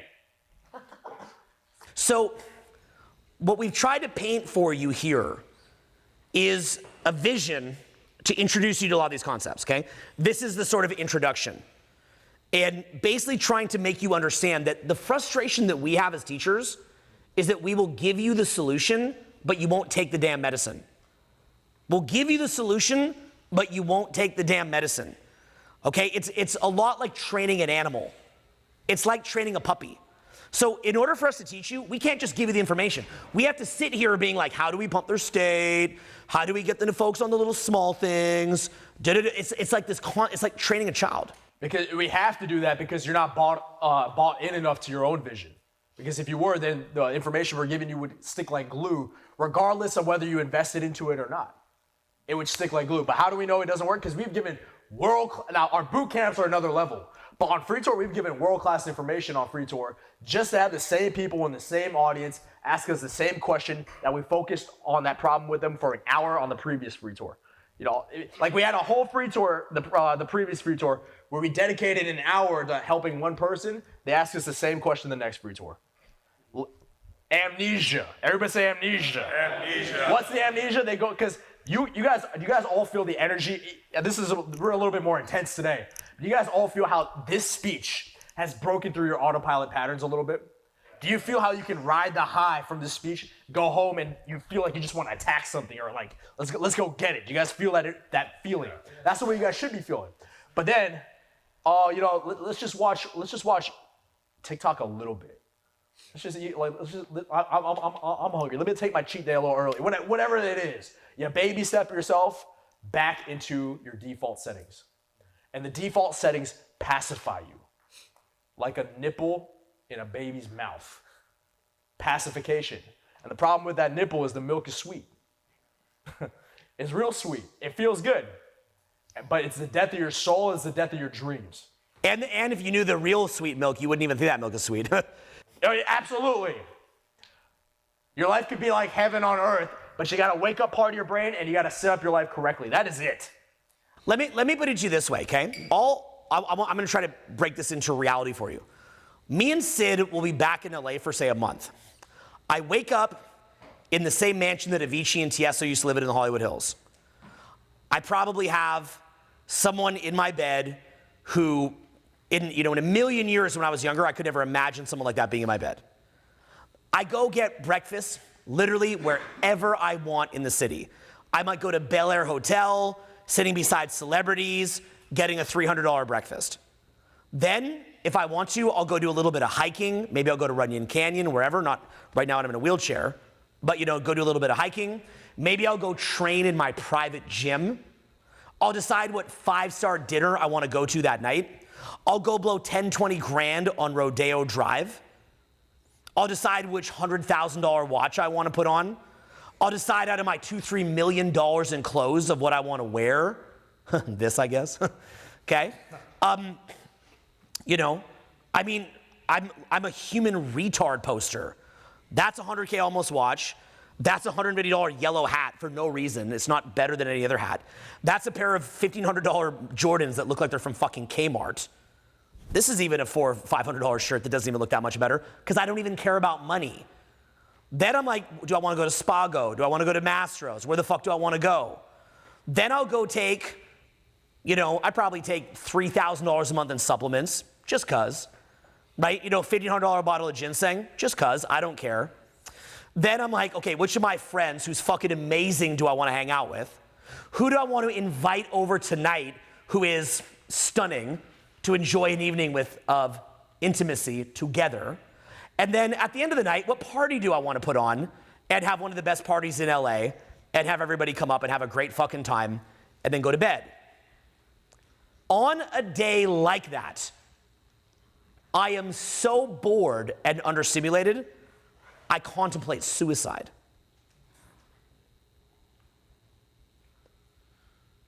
That's a 2 for me. That day is so boring that I literally wish now I won't ever kill myself, but I'll think to myself, this is so underwhelming, I could have not lived this day and I'd be just as happy. That's how boring a day like that is to me. What would a good day look like? Now we're talking. Okay, so after I'm done doing that, a better day would be maybe I would plan to go to every single ski hill in all of America. Now, I broke my leg doing that, not the best. Although, you gotta admit I live this shit, because you can see videos of me in the ambulance, and I didn't give a fuck. Okay, so I'm gonna have fun no matter hell come high water, I'm having fun. I was having fun in the hospital, I'm gonna have fun no matter what. But, I'm like, okay, which ski hill do we wanna go to? Do we wanna go to Aspen, to Vail, to Copper, to Breckenridge? Do we wanna go to Telluride? Do we wanna go to Brighton, Alta, Snowbird, Solitude? Do we want to go to Jackson Hole? Do we want to go to Big Sky, Montana? Then maybe I take my kids for a drive around the country. Then maybe I say, where do we want to go this summer? Do we want to go around Alaska? Do we want to spend $100 grand on Alaskan vacation? Do we want to take private jets all through the Arctic Circle? Do I want to maybe not work for the next 10 months? That's actual living, guys. Yeah, then I'll come back and I'll do some dates and do some parties, but I'm fucking bored. Okay? So now, in addition, I'm gonna do work that's fulfilling. So when I do work, I'm very fulfilled by that work. So do you guys understand that, like, what you're thinking is the milk, what you guys view as the sweet milk is shit milk. It's not even good. See, if you were to say to me right now, like, here's what you guys don't understand. It takes 4 to 5 years to even learn how to spend the money. You don't even know how to spend the money unless you take 4 or 5 years to even learn how to spend it. I could run entire courses for rich people where I would say, look, you got 20, 30 million to burn. It's gonna take you 4 or 5 years to even learn how to spend it. You think right now getting the money solves the problem? You don't even know how to spend it. Most of you in this room don't even know how to use the free things that you currently have. I could quiz, if I were to quiz you right now, you ask me, name all the free shit to do in LA. I'm like, boom, boom, boom, boom, boom, boom, boom, boom. I know how to get there. I know when to get there. I know all the details. I've done it. But I ask you guys what are the free things. You haven't even fucking done it. In most cases. Yes, you're gonna hop on a private jet and do all this other shit. A lot of that, I'll be happy when shit. I mean, a lot of your dreams are coping mechanisms of your mind. To feel like someday everything's gonna be all right. It's pacification. It's not real, because if you can't go to your local park, you're not gonna fly on the private jet and go to whatever, Bora Bora, I don't know. It's like the Gladiator Dome, where one gladiator gets out. They probably killed the gladiator, but they're like, oh, look, Tony the gladiator got his freedom. So it makes you think that you're someday gonna get your freedom, but you're not. You're stuck in this. You are more stuck in this than you can even imagine right now. And you have to have an anger. It has to make you angry. Angry to the point that you're like, I will get out of this. I fucking hate this. And by the way, it's not just getting out of it for the sake of getting out of it. It's the fact that you're actively creeping people out. The fact that people are actively put off by what it is that you're doing now. Like, could I trust you guys to introduce you to my higher level friends and not have you shit talk? I doubt it. Most of the time, if you have friends that are more broke, you introduce them to your richer friends, they're gonna go shit talk. And they're gonna create fucking problems for you. They're often gonna steal shit out of your house. They also will leave the house messy.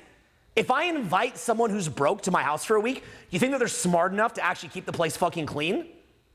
No, the same people will leave the house a fucking mess. Because the same thing that made them broke is why they leave the house a mess.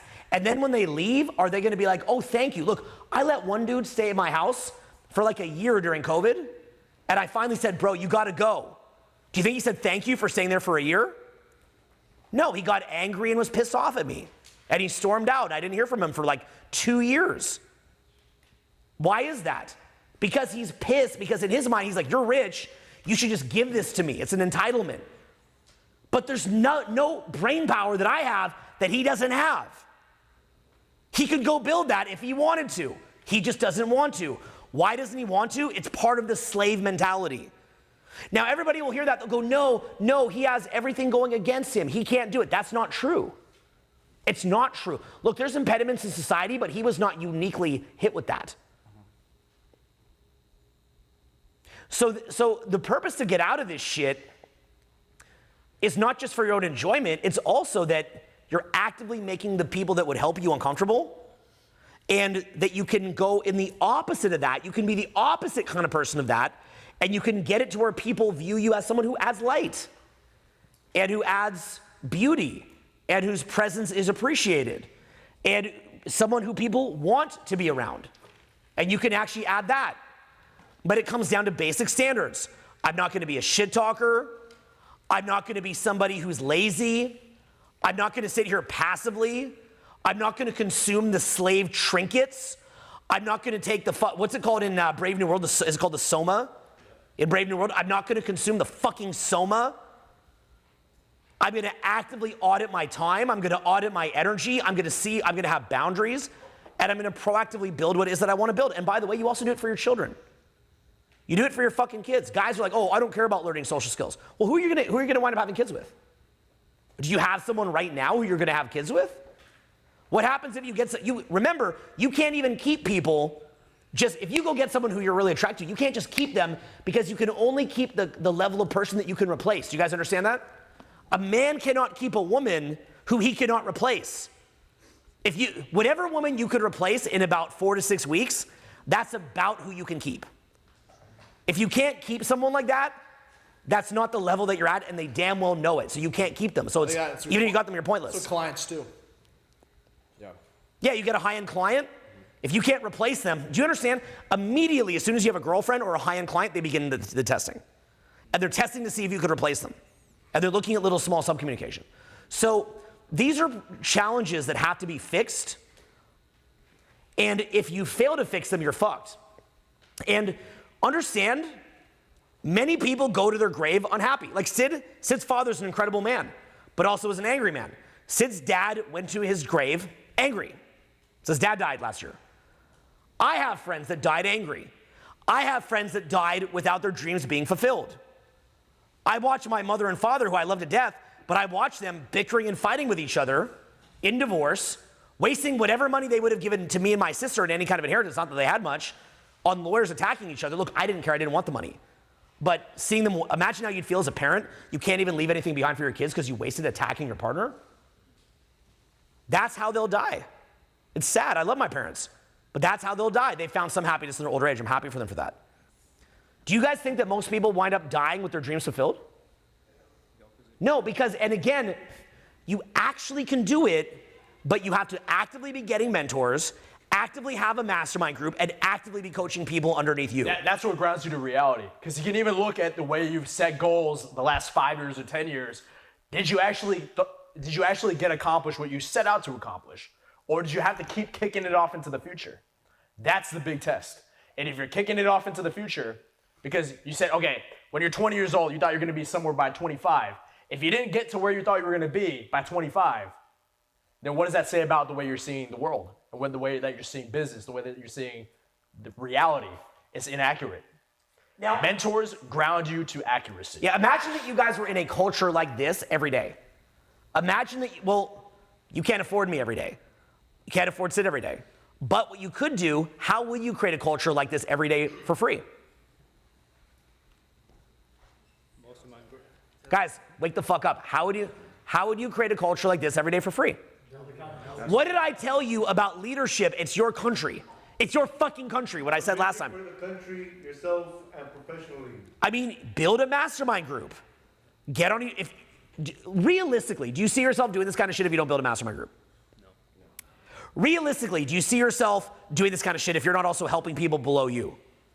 Realistically, without some kind of a mentor, do you see yourself actually accomplishing this shit? Highly unlikely. So engage with that process and work the systems that exist. These are the kind of systems that mean accountability. That's fundamentally what it means, is accountability.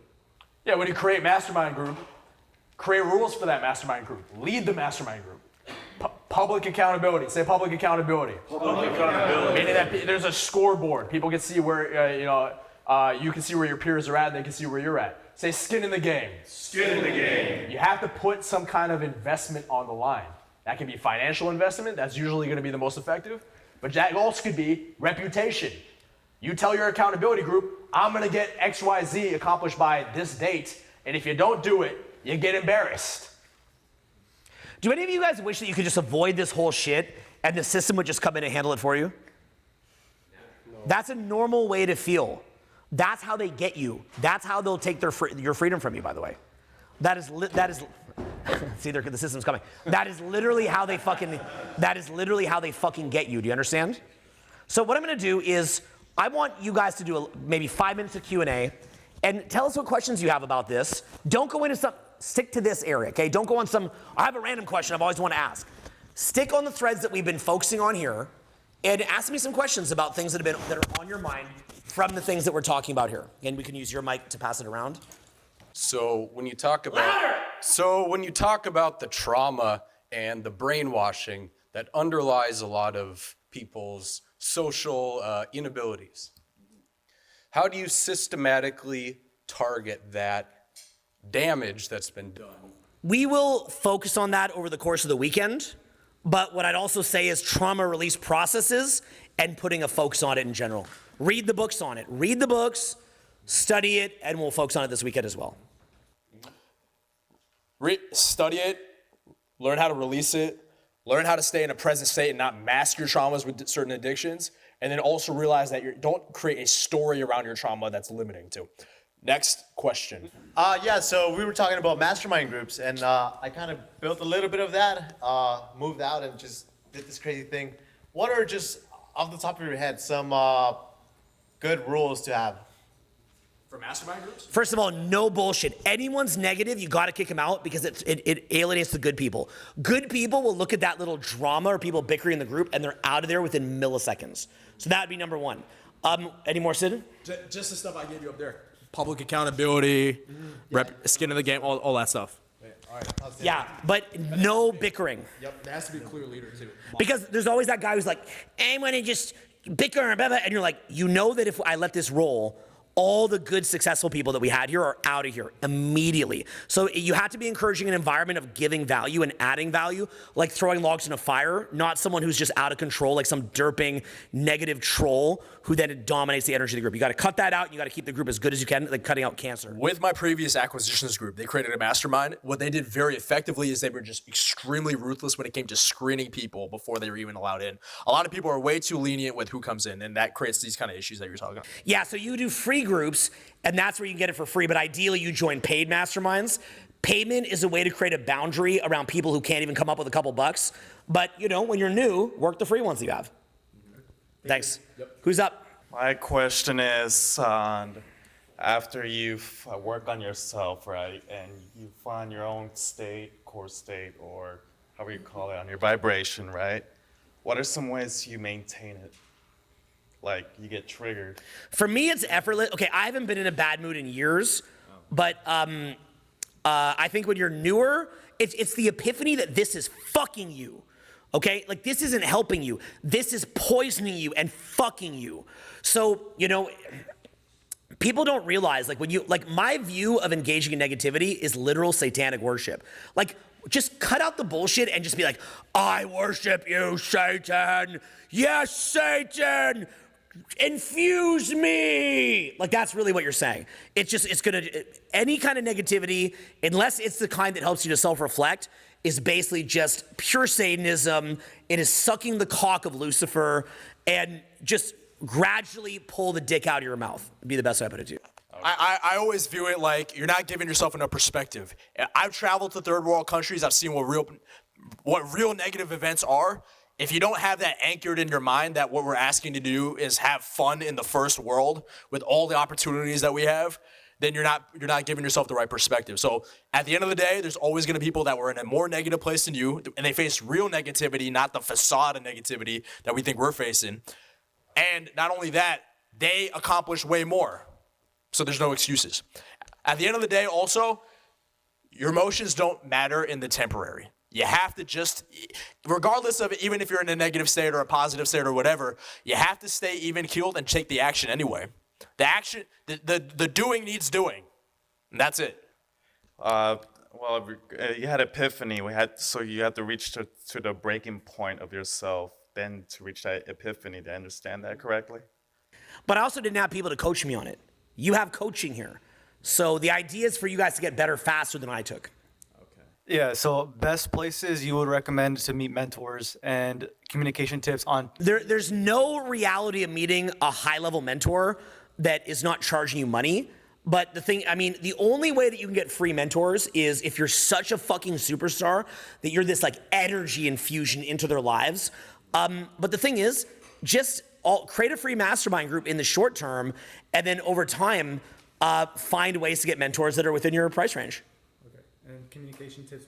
Because why? Because it's like, if you had a girl that's just gonna hook up with you and you're a chump, is that the kind of girl that you want? So it's the same thing, right? Some mentor guy at a high level is like, yeah, here, I'll just help you. You can sometimes build it as rapport, or you could do it if you brought them a lot of social benefits. For example, if you just like, hey, I'm gonna bring over a whole bunch of people and you're gonna, it's gonna make your life pretty awesome. Things like that can work, or a lot of charisma, or things like learning sales copywriting, or learning things like being a connector. Those are really good leverage points to get your fingernails into the door initially. But I mean, I just paid for it. Like I've been paying for courses since I'm 22. Every chance I got. By the way, another thing guys never think about is like, guys always think negotiate down. My thing is I always think how to negotiate up. Like if I have a mentor and they're like, hey, this is the price, I try to negotiate them up on the price because I'm like, no, but what would you do if I gave you this much money? Guys never think to do that. They're always in scarcity. But yeah, keep going. Yeah, and then the last one is communication tips with mentors. Pure positive, pure good energy. Like even now you could look on this, you're like, okay, communication tips with energy. Okay, like smile, pump your chest out, not because you need to, but because it'll help you with your energy. Yeah. Louder, fun, stand out. Okay. Make yourself stand out. Got you. Mm-hmm. Thank you. Awesome, thank you. Yeah. So, to both of you guys or whoever, do you draw a distinction between working through the trauma, trying to like dissolve it, and channeling the trauma to use it as a force? Like if you've been through challenging stuff in your past, like so the difference is motivation, if you've been traumatized, is great, but if the trauma is causing you to be in a disassociative derp state, it is fucking you. So use it as motivation and fire for sure, any trauma that you have, but also realize that if it's causing you to become disassociated and derpy, it's really, really, really damaging you. And this is where Sid and I give instructions to people, and then they can't even hear the instructions because they're so traumatized that they're disassociated. So like, if I make little tweaks on you in public speaking right now, will you listen or will you not? Often if you have trauma, you won't be able to hear what we're saying because you're just so disassociated. You come up and you're like in a kind of it's like you've been in a car accident metaphorically. It's like you've been in a car accident because all your energy is going to that trauma. It's going to that trauma demon. It's not going out into the present moment. So it inhibits you from actually tapping into flow. Yeah, suppressing the trauma and rationalizing the trauma and managing the trauma is sucking you dry. It is. So it can create a chip on your shoulder to like get ahead of like, oh, daddy yelled at me and now I gotta, muster up more energy to, prove my dad wrong. It definitely gives a lot of motivation, as Owen said. But at the end of the day, it can really, really cause a lot of blind spots in the way that you speak. So the big thing is get, film, like I like to watch videos of myself when I speak to high level people. Get videos of, get video of you done. Have high level people point out where your calibration is off. These are indicators of where your trauma is fucking you. And then journaling is great too. What are my strengths in social interaction of this day? What were my weaknesses? And over time, you'll begin to see what your weaknesses were, even if you couldn't see it in that interaction itself. If you have the data that you've written it down over time, you'll be like, okay, this is an interesting pattern that's come up. This is maybe my trauma that's causing this pattern. Like you'll have traumas that you'll be like, why do I keep getting involved with the wrong person again and again and again? Why do I keep making this one mistake again and again and again? Why am I unorganized here again and again and again? It's usually some kind of trauma or blind spot that you have, and you can only you have to shine. You got to hold yourself up to the light and really shine awareness on what that is and why that's happening. By the way, can you guys see how old school this kind of extreme ownership is? Is this where the culture's at now? No. Is this what the culture resonates with now? No. This is old school. This is the wisdom of a bygone era that soon will be completely gone because people, like, they hear all this stuff. They're like, light up the trauma, managing time, fixing communicate. Like, it's too much. It's just too much. They can't do it. And once people have been dumbed down to the point that they can't do it, they don't resonate with it, and then they just look for a system-wide solution to just give them what they want. Wouldn't it be easier to just snap your fingers and have what you want than to have to take ownership and invest into learning this kind of stuff? Someone would just come and solve the problem for you. But here's the problem. You've been waiting for someone to solve the problem for you. Did it get solved? It's not fucking solved. So you're gonna get stuck like this. And the other thing that you don't realize, you should be so happy that you're not born as a rich kid. You should be so fucking happy because we have rich kid clients and their parents fuck them up. Their parents fucked them up. And the reason why is because they didn't have to go through this kind of a journey. You always want to be first generation. First generation is always the best generation. That's where the seed of potency lies. And if your kids can't be first generation, then you have to simulate first generation setup for them.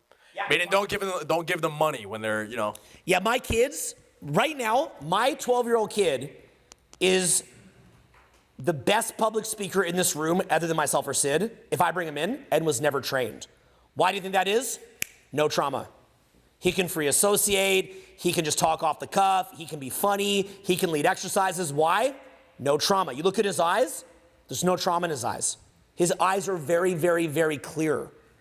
So as a result of that, his bandwidth is not monopolized. He can come in, he can read the room. At age 12, he can just run the seminar. Maybe I'll bring him in tomorrow. Yeah, most of your self-esteem is built by 7 or 8 years of the first 7 or 8 years of your life. And he has no heavy energy, none of that bullshit. So there is a certain truth that your parents either messed you up or they didn't.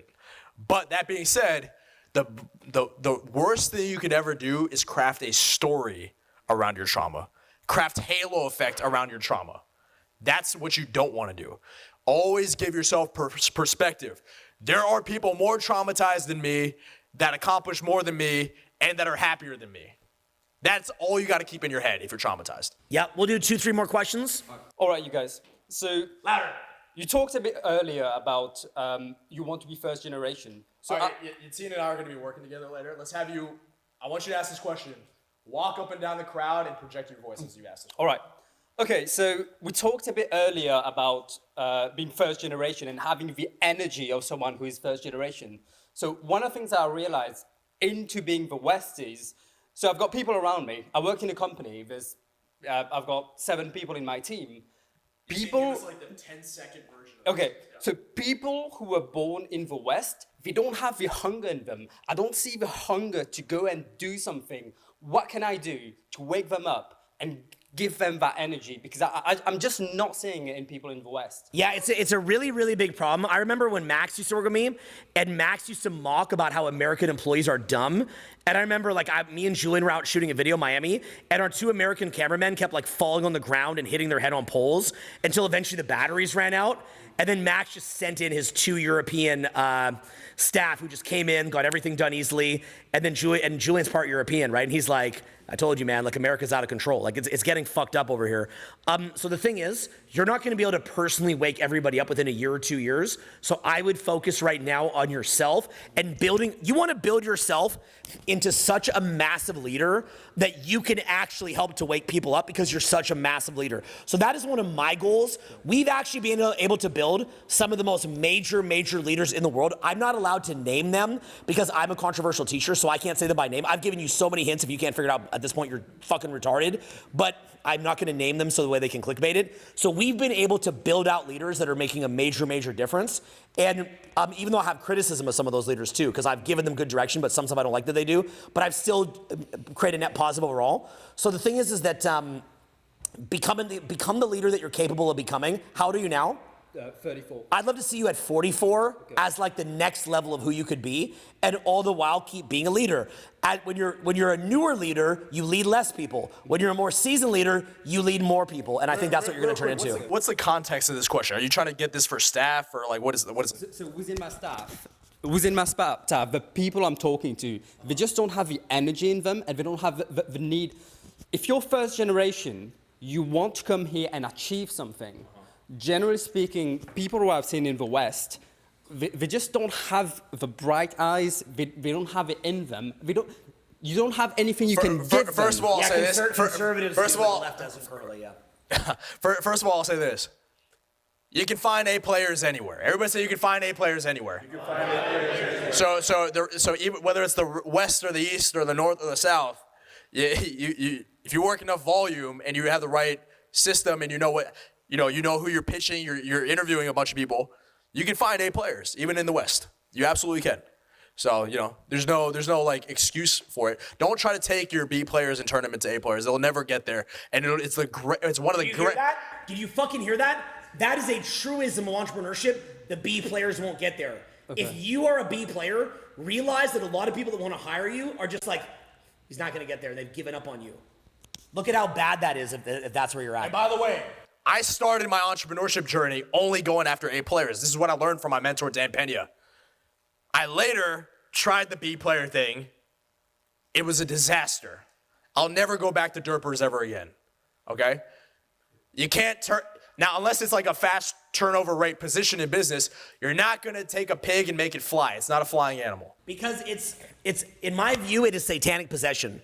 It is satanic possession. They love failure. They're addicted to failure. So anything that you put in front of their face, they're going to go fuck it up. They have to pull the needle out of their arm and they have to turn to God. You have to view it as they have self-sabotaging mechanisms in their brain. So you're viewing it like, I've done everything. I've gotten this person, they seem passionate on the front end, but they make all these mistakes. I've worked with them through their mistakes. Assuming you've done your job and things are still not working, maybe you have to look at yourself first. Everybody say myself. Meaning you look at the person who's messing up and say, am I putting them in the right system? Do they need to be repositioned? Are they being financially compensated right? Do they have clear directions? Is there clear expectations? Do they have a lane to move forward? Are they growing? Are they passionate about this? Do they have a track record before I even hired this person? You're looking at those things first. But if they don't have it, after all that, why take a hammer and keep hitting yourself in the head with it for years? Dealing with the same mistakes from the same person. Remove your friendship out of that interaction. Look at it for what the outcome actually is, and then make adjustments accordingly. Meaning you reposition them or you fire. Yeah, and realize how old school and from a bygone era this kind of extreme ownership is, okay? And realize again. By the way, sorry, when I say fire, that doesn't mean you smack them in the head and you're all aggressive about it. All it means is these were the expectations. You haven't been able to hit these expectations again and again and again. You have your moment of crucial conversations with them. Everybody say crucial conversations. You have your moment of talking, even though the chips are high, the pressure is high, even though it's an uncomfortable moment. You need to have that conversation with them, and you can do it in a cordial way. So when I say fire, that doesn't mean you just go like Trump. You're fired. You do it in a tactful. In the case of 1099 contractor, you just don't renew the contract, which is a better way of doing it. So. Let's bring somebody else up. We'll do one or two more. Okay, so I have a friend who's 30 years old and is a victim of derping. His parents are believers of the system so much in the system that very system governs his home. Super regulated environment. For example, he's convinced that he has ADHD, anger management, hyper something, anxiety, social awkward, and makes odd decisions. For over 10 years, I can't seem to break him out and swallow the red pill. And so I don't want to give up on him, but he makes it easy. He just canceled his birthday recently for a last-minute discussion with his parents. How can I get him in front of long-form content like this? Here's what you're gonna find. Unfortunately, this never ends well. Like these guys, their lives don't end well. They are so many paradigms removed from what they would need in order to have a successful life. And there's not a core will that is there to learn the paradigms. So if you're too many paradigms removed and you have too much fucked up information in your head, and then there's no will or potency or inner force that is there to want to go through that process, there's very, very little that you can do. That's why they say that awakening is an act of grace from God. They need to go through so much fucking pain that they're just over it and they'll do whatever it takes. And then even then, they might do a couple things to get a couple layers removed from the pain, but it's not enough, and then they're just stuck in it. The vast majority of people, they will just be run through the system and basically just shit out the asshole of the system. They're a battery for the system. They're slaves. They go through the system. They have a miserable fucking life. They're shit out. They die. The sad part is a lot of people running the system are equally miserable. So it's like a pimp-hoe relationship in the sense that the hoe is miserable, the pimp's miserable too. Everybody's just engaged in low vibe energy. Everybody fucking hates it. The pimp and the hoe both equally hate it. But the people who are the purveyors of that system also hate it because they hate themselves. Right? Who goes and creates poisons and fucking loves themselves, right? Obviously they hate themselves. And then the buyers of it hate themselves. Everybody hates themselves. Your friend probably hates himself. What are you gonna do? What are you gonna do for this guy? That's where he's at. You can't fix him, so you just gotta come back to yourself. This is your friend, right? It's a friend that he disappears, he blocks me because he gets into his feelings, and then he comes back. I give him the chance to like, hey, you know what? Like, I still, and he does just goofy stuff. No, as you get older, and I know your path in business because he's done acquisitions training with me. You're gonna have to give less of a fuck about these kind of people. That's the truth. I'll tell you something right now. I showed all my close male friends in high school Owen. His videos are out. I discovered Owen when I was in high school. Their eyes glazed over, like a Krispy Kreme donut. There was thick glaze there. I'll tell you something right now. None of them could see it. As soon as they saw my social media, hanging out in the mansion, all this other stuff, they beg to hang out now, okay? Why? Because now they see the results of it. And the results, quote unquote, the lifestyle, quote unquote, is what's relatable to their paradigm. It's what they want. Their lower level, it's what their lower level needs and egoic desires and materialistic desires want. And that's all they relate to. They don't relate to the content. They don't relate to the long form content. They don't give a shit. They didn't give a shit in high school. And even if the truth be told, even if I sent them long form content now, even though they see the lifestyle that they have, none of them will get into it because they have to get into it on their own because it has to come from their pain or their struggle or their journey. And that's what makes it relatable to them. But if they haven't hit that place, if they haven't hit rock bottom or they're not at that paradigm, don't teach a pig to fly. Say, don't teach a pig to fly. Don't teach a pig to fly. You're wasting your time. And I'll tell you something right now. It is the biggest waste of time. And we had the last example in business.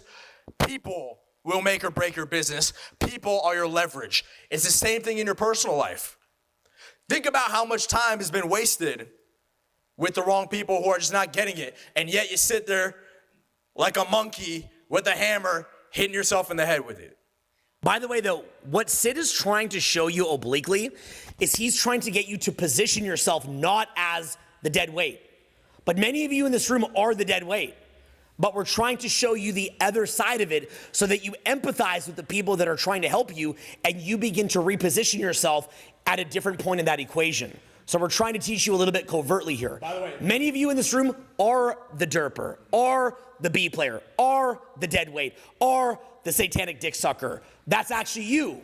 So, and what we're fundamentally showing in this speech, if you really think about it, is people whose light is not switched on and they're operating more from just the physical intelligence because they're not conscious. This is fundamentally a speech about unconsciousness. Now, by the way, the study of unconsciousness is normally done in Eastern philosophy via things like meditation and presence work, but I will have these dumb fucks who meditate all day that come up to me and they're like, Owen, I know that you're a meditator. You know what I just want to tell you? I don't care about the money-making stuff. You know what I like, Owen? The spiritual videos. And I'm like, well, then you need to stop watching those. And you need to watch some more entrepreneurial grind-based videos. Because what do you think requires more of you as far as consciousness? Meditating and staring at a wall for a week or what we've been describing tonight? Yeah. Meditation and presence or presence through the challenge. Presence through challenge will always force you to get in the moment more.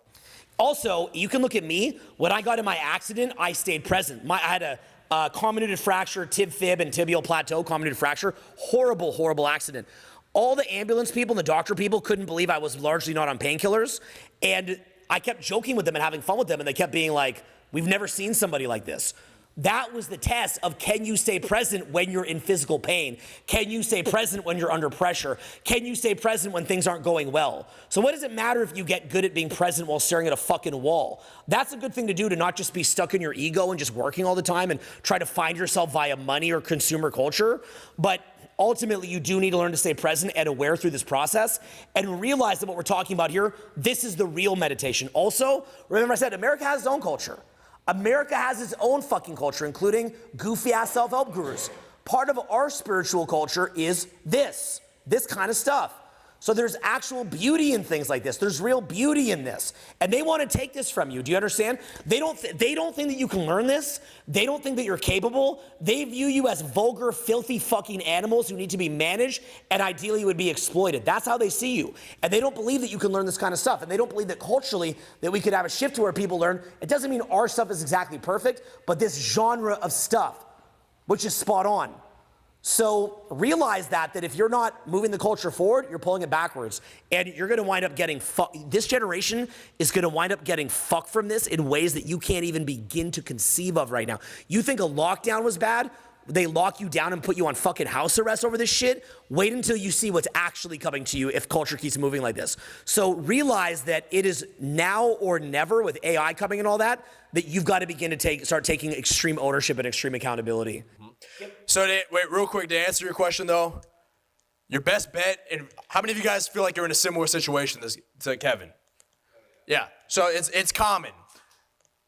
You build yourself up and then see if there's an opening. But the opening must come from themselves, your friend, and it must come from within themselves. It can't come from you. But the best bet of having an opening is you just distance yourself and build yourself up. And if you really care about your results in life, you don't waste time with people like this. I have a buddy who I spent years with. I valued the shared experience with this guy. We used to go out together, all this kind of stuff. Then he started getting into this weird place when I moved to LA where he blocked me, then unblocked me, then write weird posts about me and all kinds of stuff like this. Bizarre to have one of my best friends do that. I just gave him space. Everybody say space. Space. That's it. Sometimes space is what's needed. Because I initially tried to reach out, but when I see it's not getting reciprocated, or it's causing a downward spiral between me and him, and it's causing a bunch of reactive energy. Do you feel that when you try to push your views on somebody? When you try to push, I just pushed a bottle on him. When you try to push your perspective on other people, your paradigm on them, your content on them, maybe they just need to be left alone. Yeah, what should actually happen is that same energy should be used to build a charity and a foundation where people could get education for free and then do that. So for example, by the way, sorry, that or just redirect it to the people that actually get you. Yeah, redirect it to the people who get you to build up. And then something like a free event like this is a charity where then you can actually direct it at a screened audience of people who give a fuck. If I'm dating a girl, for example, I could try to hammer her, try to learn this, try to learn that, try to learn this, try to learn that. She's unlikely to learn it because she's not somebody who's watched videos, showed up at an event, and tried to get help. You guys here at least are a screened audience of people who want to do better. So if we put in this effort, you're actually listening. You try to pull this shit on your friends at home, they're not having it. But, so take that same energy that you put onto people that'll never get it, build a charity. That's what I want to see for the future is churches, better churches, charities, and then you build that out, but it's built not in this sort of episodic way where you're directing it all at this one person who you're in a codependent relationship with. Withdraw all that energy from the codependent relationship and build something out and then screen the people that actually want it, and you could change the world. But if you keep trying to direct it at one person, they're not gonna get it and they're gonna suck you fucking dry. Give a hand to him for his question. Thank you very much. We'll do one last one. Go ahead. All right, first of all, I just want to give you guys your flowers. I appreciate both of you. Thank you so much. Thank you. My name is Emmanuel, and my question is with regards to calibration.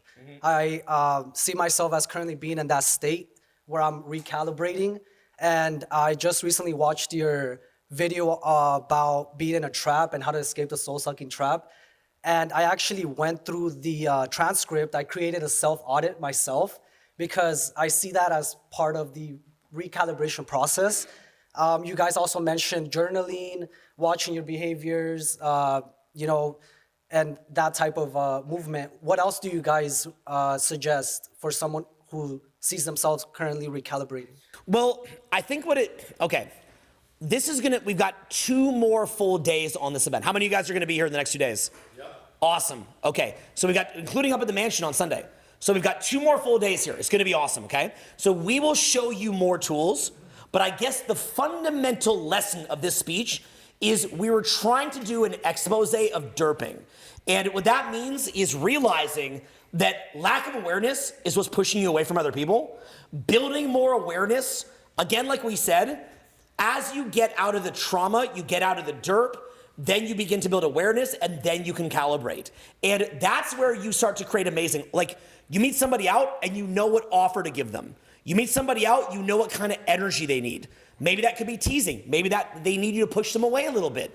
But you meet another dude who's at a high level, you know how to add value to him. And the problem is that when you're at a low level, even the thought, just trying to spend emotional bandwidth and mental bandwidth to think over what another person would need drains you, right? When you're in that little mode, you want to talk shit, you want to complain, and you're being energized by talking shit and complaining, right? You're being energized by looking at things that are diversions and distract you, right? You're getting energized from marijuana or booze, right? But what happens is that when you make that shift, now you get energized by making a marketing campaign. Now you get energized by approaching somebody and adding value to them. Now you get energized by thinking over what it is that another person wants. So the funny thing is, when you're in that trauma... Now you get energized by just being present to the day-to-day aspects, the boring aspects of your craft. Now you get energized by challenge. Now you get energized by healthy food. Now you get now when the TikTok is there staring at your face, you can't look at it because you need to now preserve your dopamine. Does that make sense? It forces you to analyze how you're living your days, how you're living your individual days, how you're living your week, and how you're living your year, because you need to preserve the positive brain chemistry that's going on in your brain. But also you don't resonate with it. Like I look at people that smoke weed as a bunch of fucking morons, spaced out of their fucking mind, drunk, hungover, fucking their lives up. I don't have to resist from not smoking weed or getting drunk. I don't have to resist from not eating some nasty hot dog on the side of the road. I don't resonate with that. So in the same way, when you're at a low level, if I start saying to you, hey, let's stop talking about all your little petty wants and concerns, and let's sit here for the next 10 hours analyzing what somebody else wants, and then how we can seamlessly integrate that into a funnel or system. Somebody at a low level doesn't resonate with that because spiritually they know that their life would get so much better that they can't resonate with it anymore. But so they don't resonate. At a high level, you do resonate, and you don't resonate with the lower level things. That's why even the concept of motivation is a little bit skewed, because part of motivation should be changing what you actually resonate with to where you don't have to self-motivate. And fundamentally, that's what we've been trying to relay to you in this talk. Like, the reason that we do free tours is we try to be very creative, okay? So sometimes I come in, like I've got entire free tours where I just joke and joke and joke and joke. I've got free tours where I'm very relaxed. I say, oh, it's simple, it's easy. I've got free tours where I say it's hard.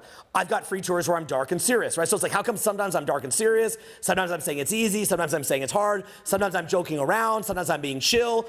We do, like, paid events are very, very structured, so they're a little bit more inside the box of our best stuff to help you. Free events is our chance to come up here and be artistic and to free associate.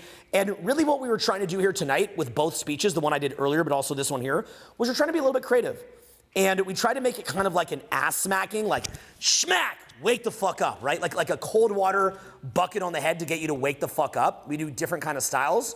And so today, our goal was just to do a little bit of more of like a cold bucket of water on the head, and something that I feel could just, like, in that catalog, because remember, we're here recording, right? That's kind of our goal in being here. So, we thought we would make a different type of video. Like I just woke up today, I'm like, let's do a different type of video. Like, let's make it a bit gritty. Let's make this a little bit raw. Let's go into like the state of the country, the state of derping, the state of how fucked up people are, and let's be fucking real. Like, let's be as real can be. Let's talk about the kind of shit that regular seminar teachers would not talk about because they don't want to piss off their audience. And let's just piss off our audience. And that was our goal today, was to piss you off and to be as real and raw as humanly possible. How did you guys enjoy the style that we did today?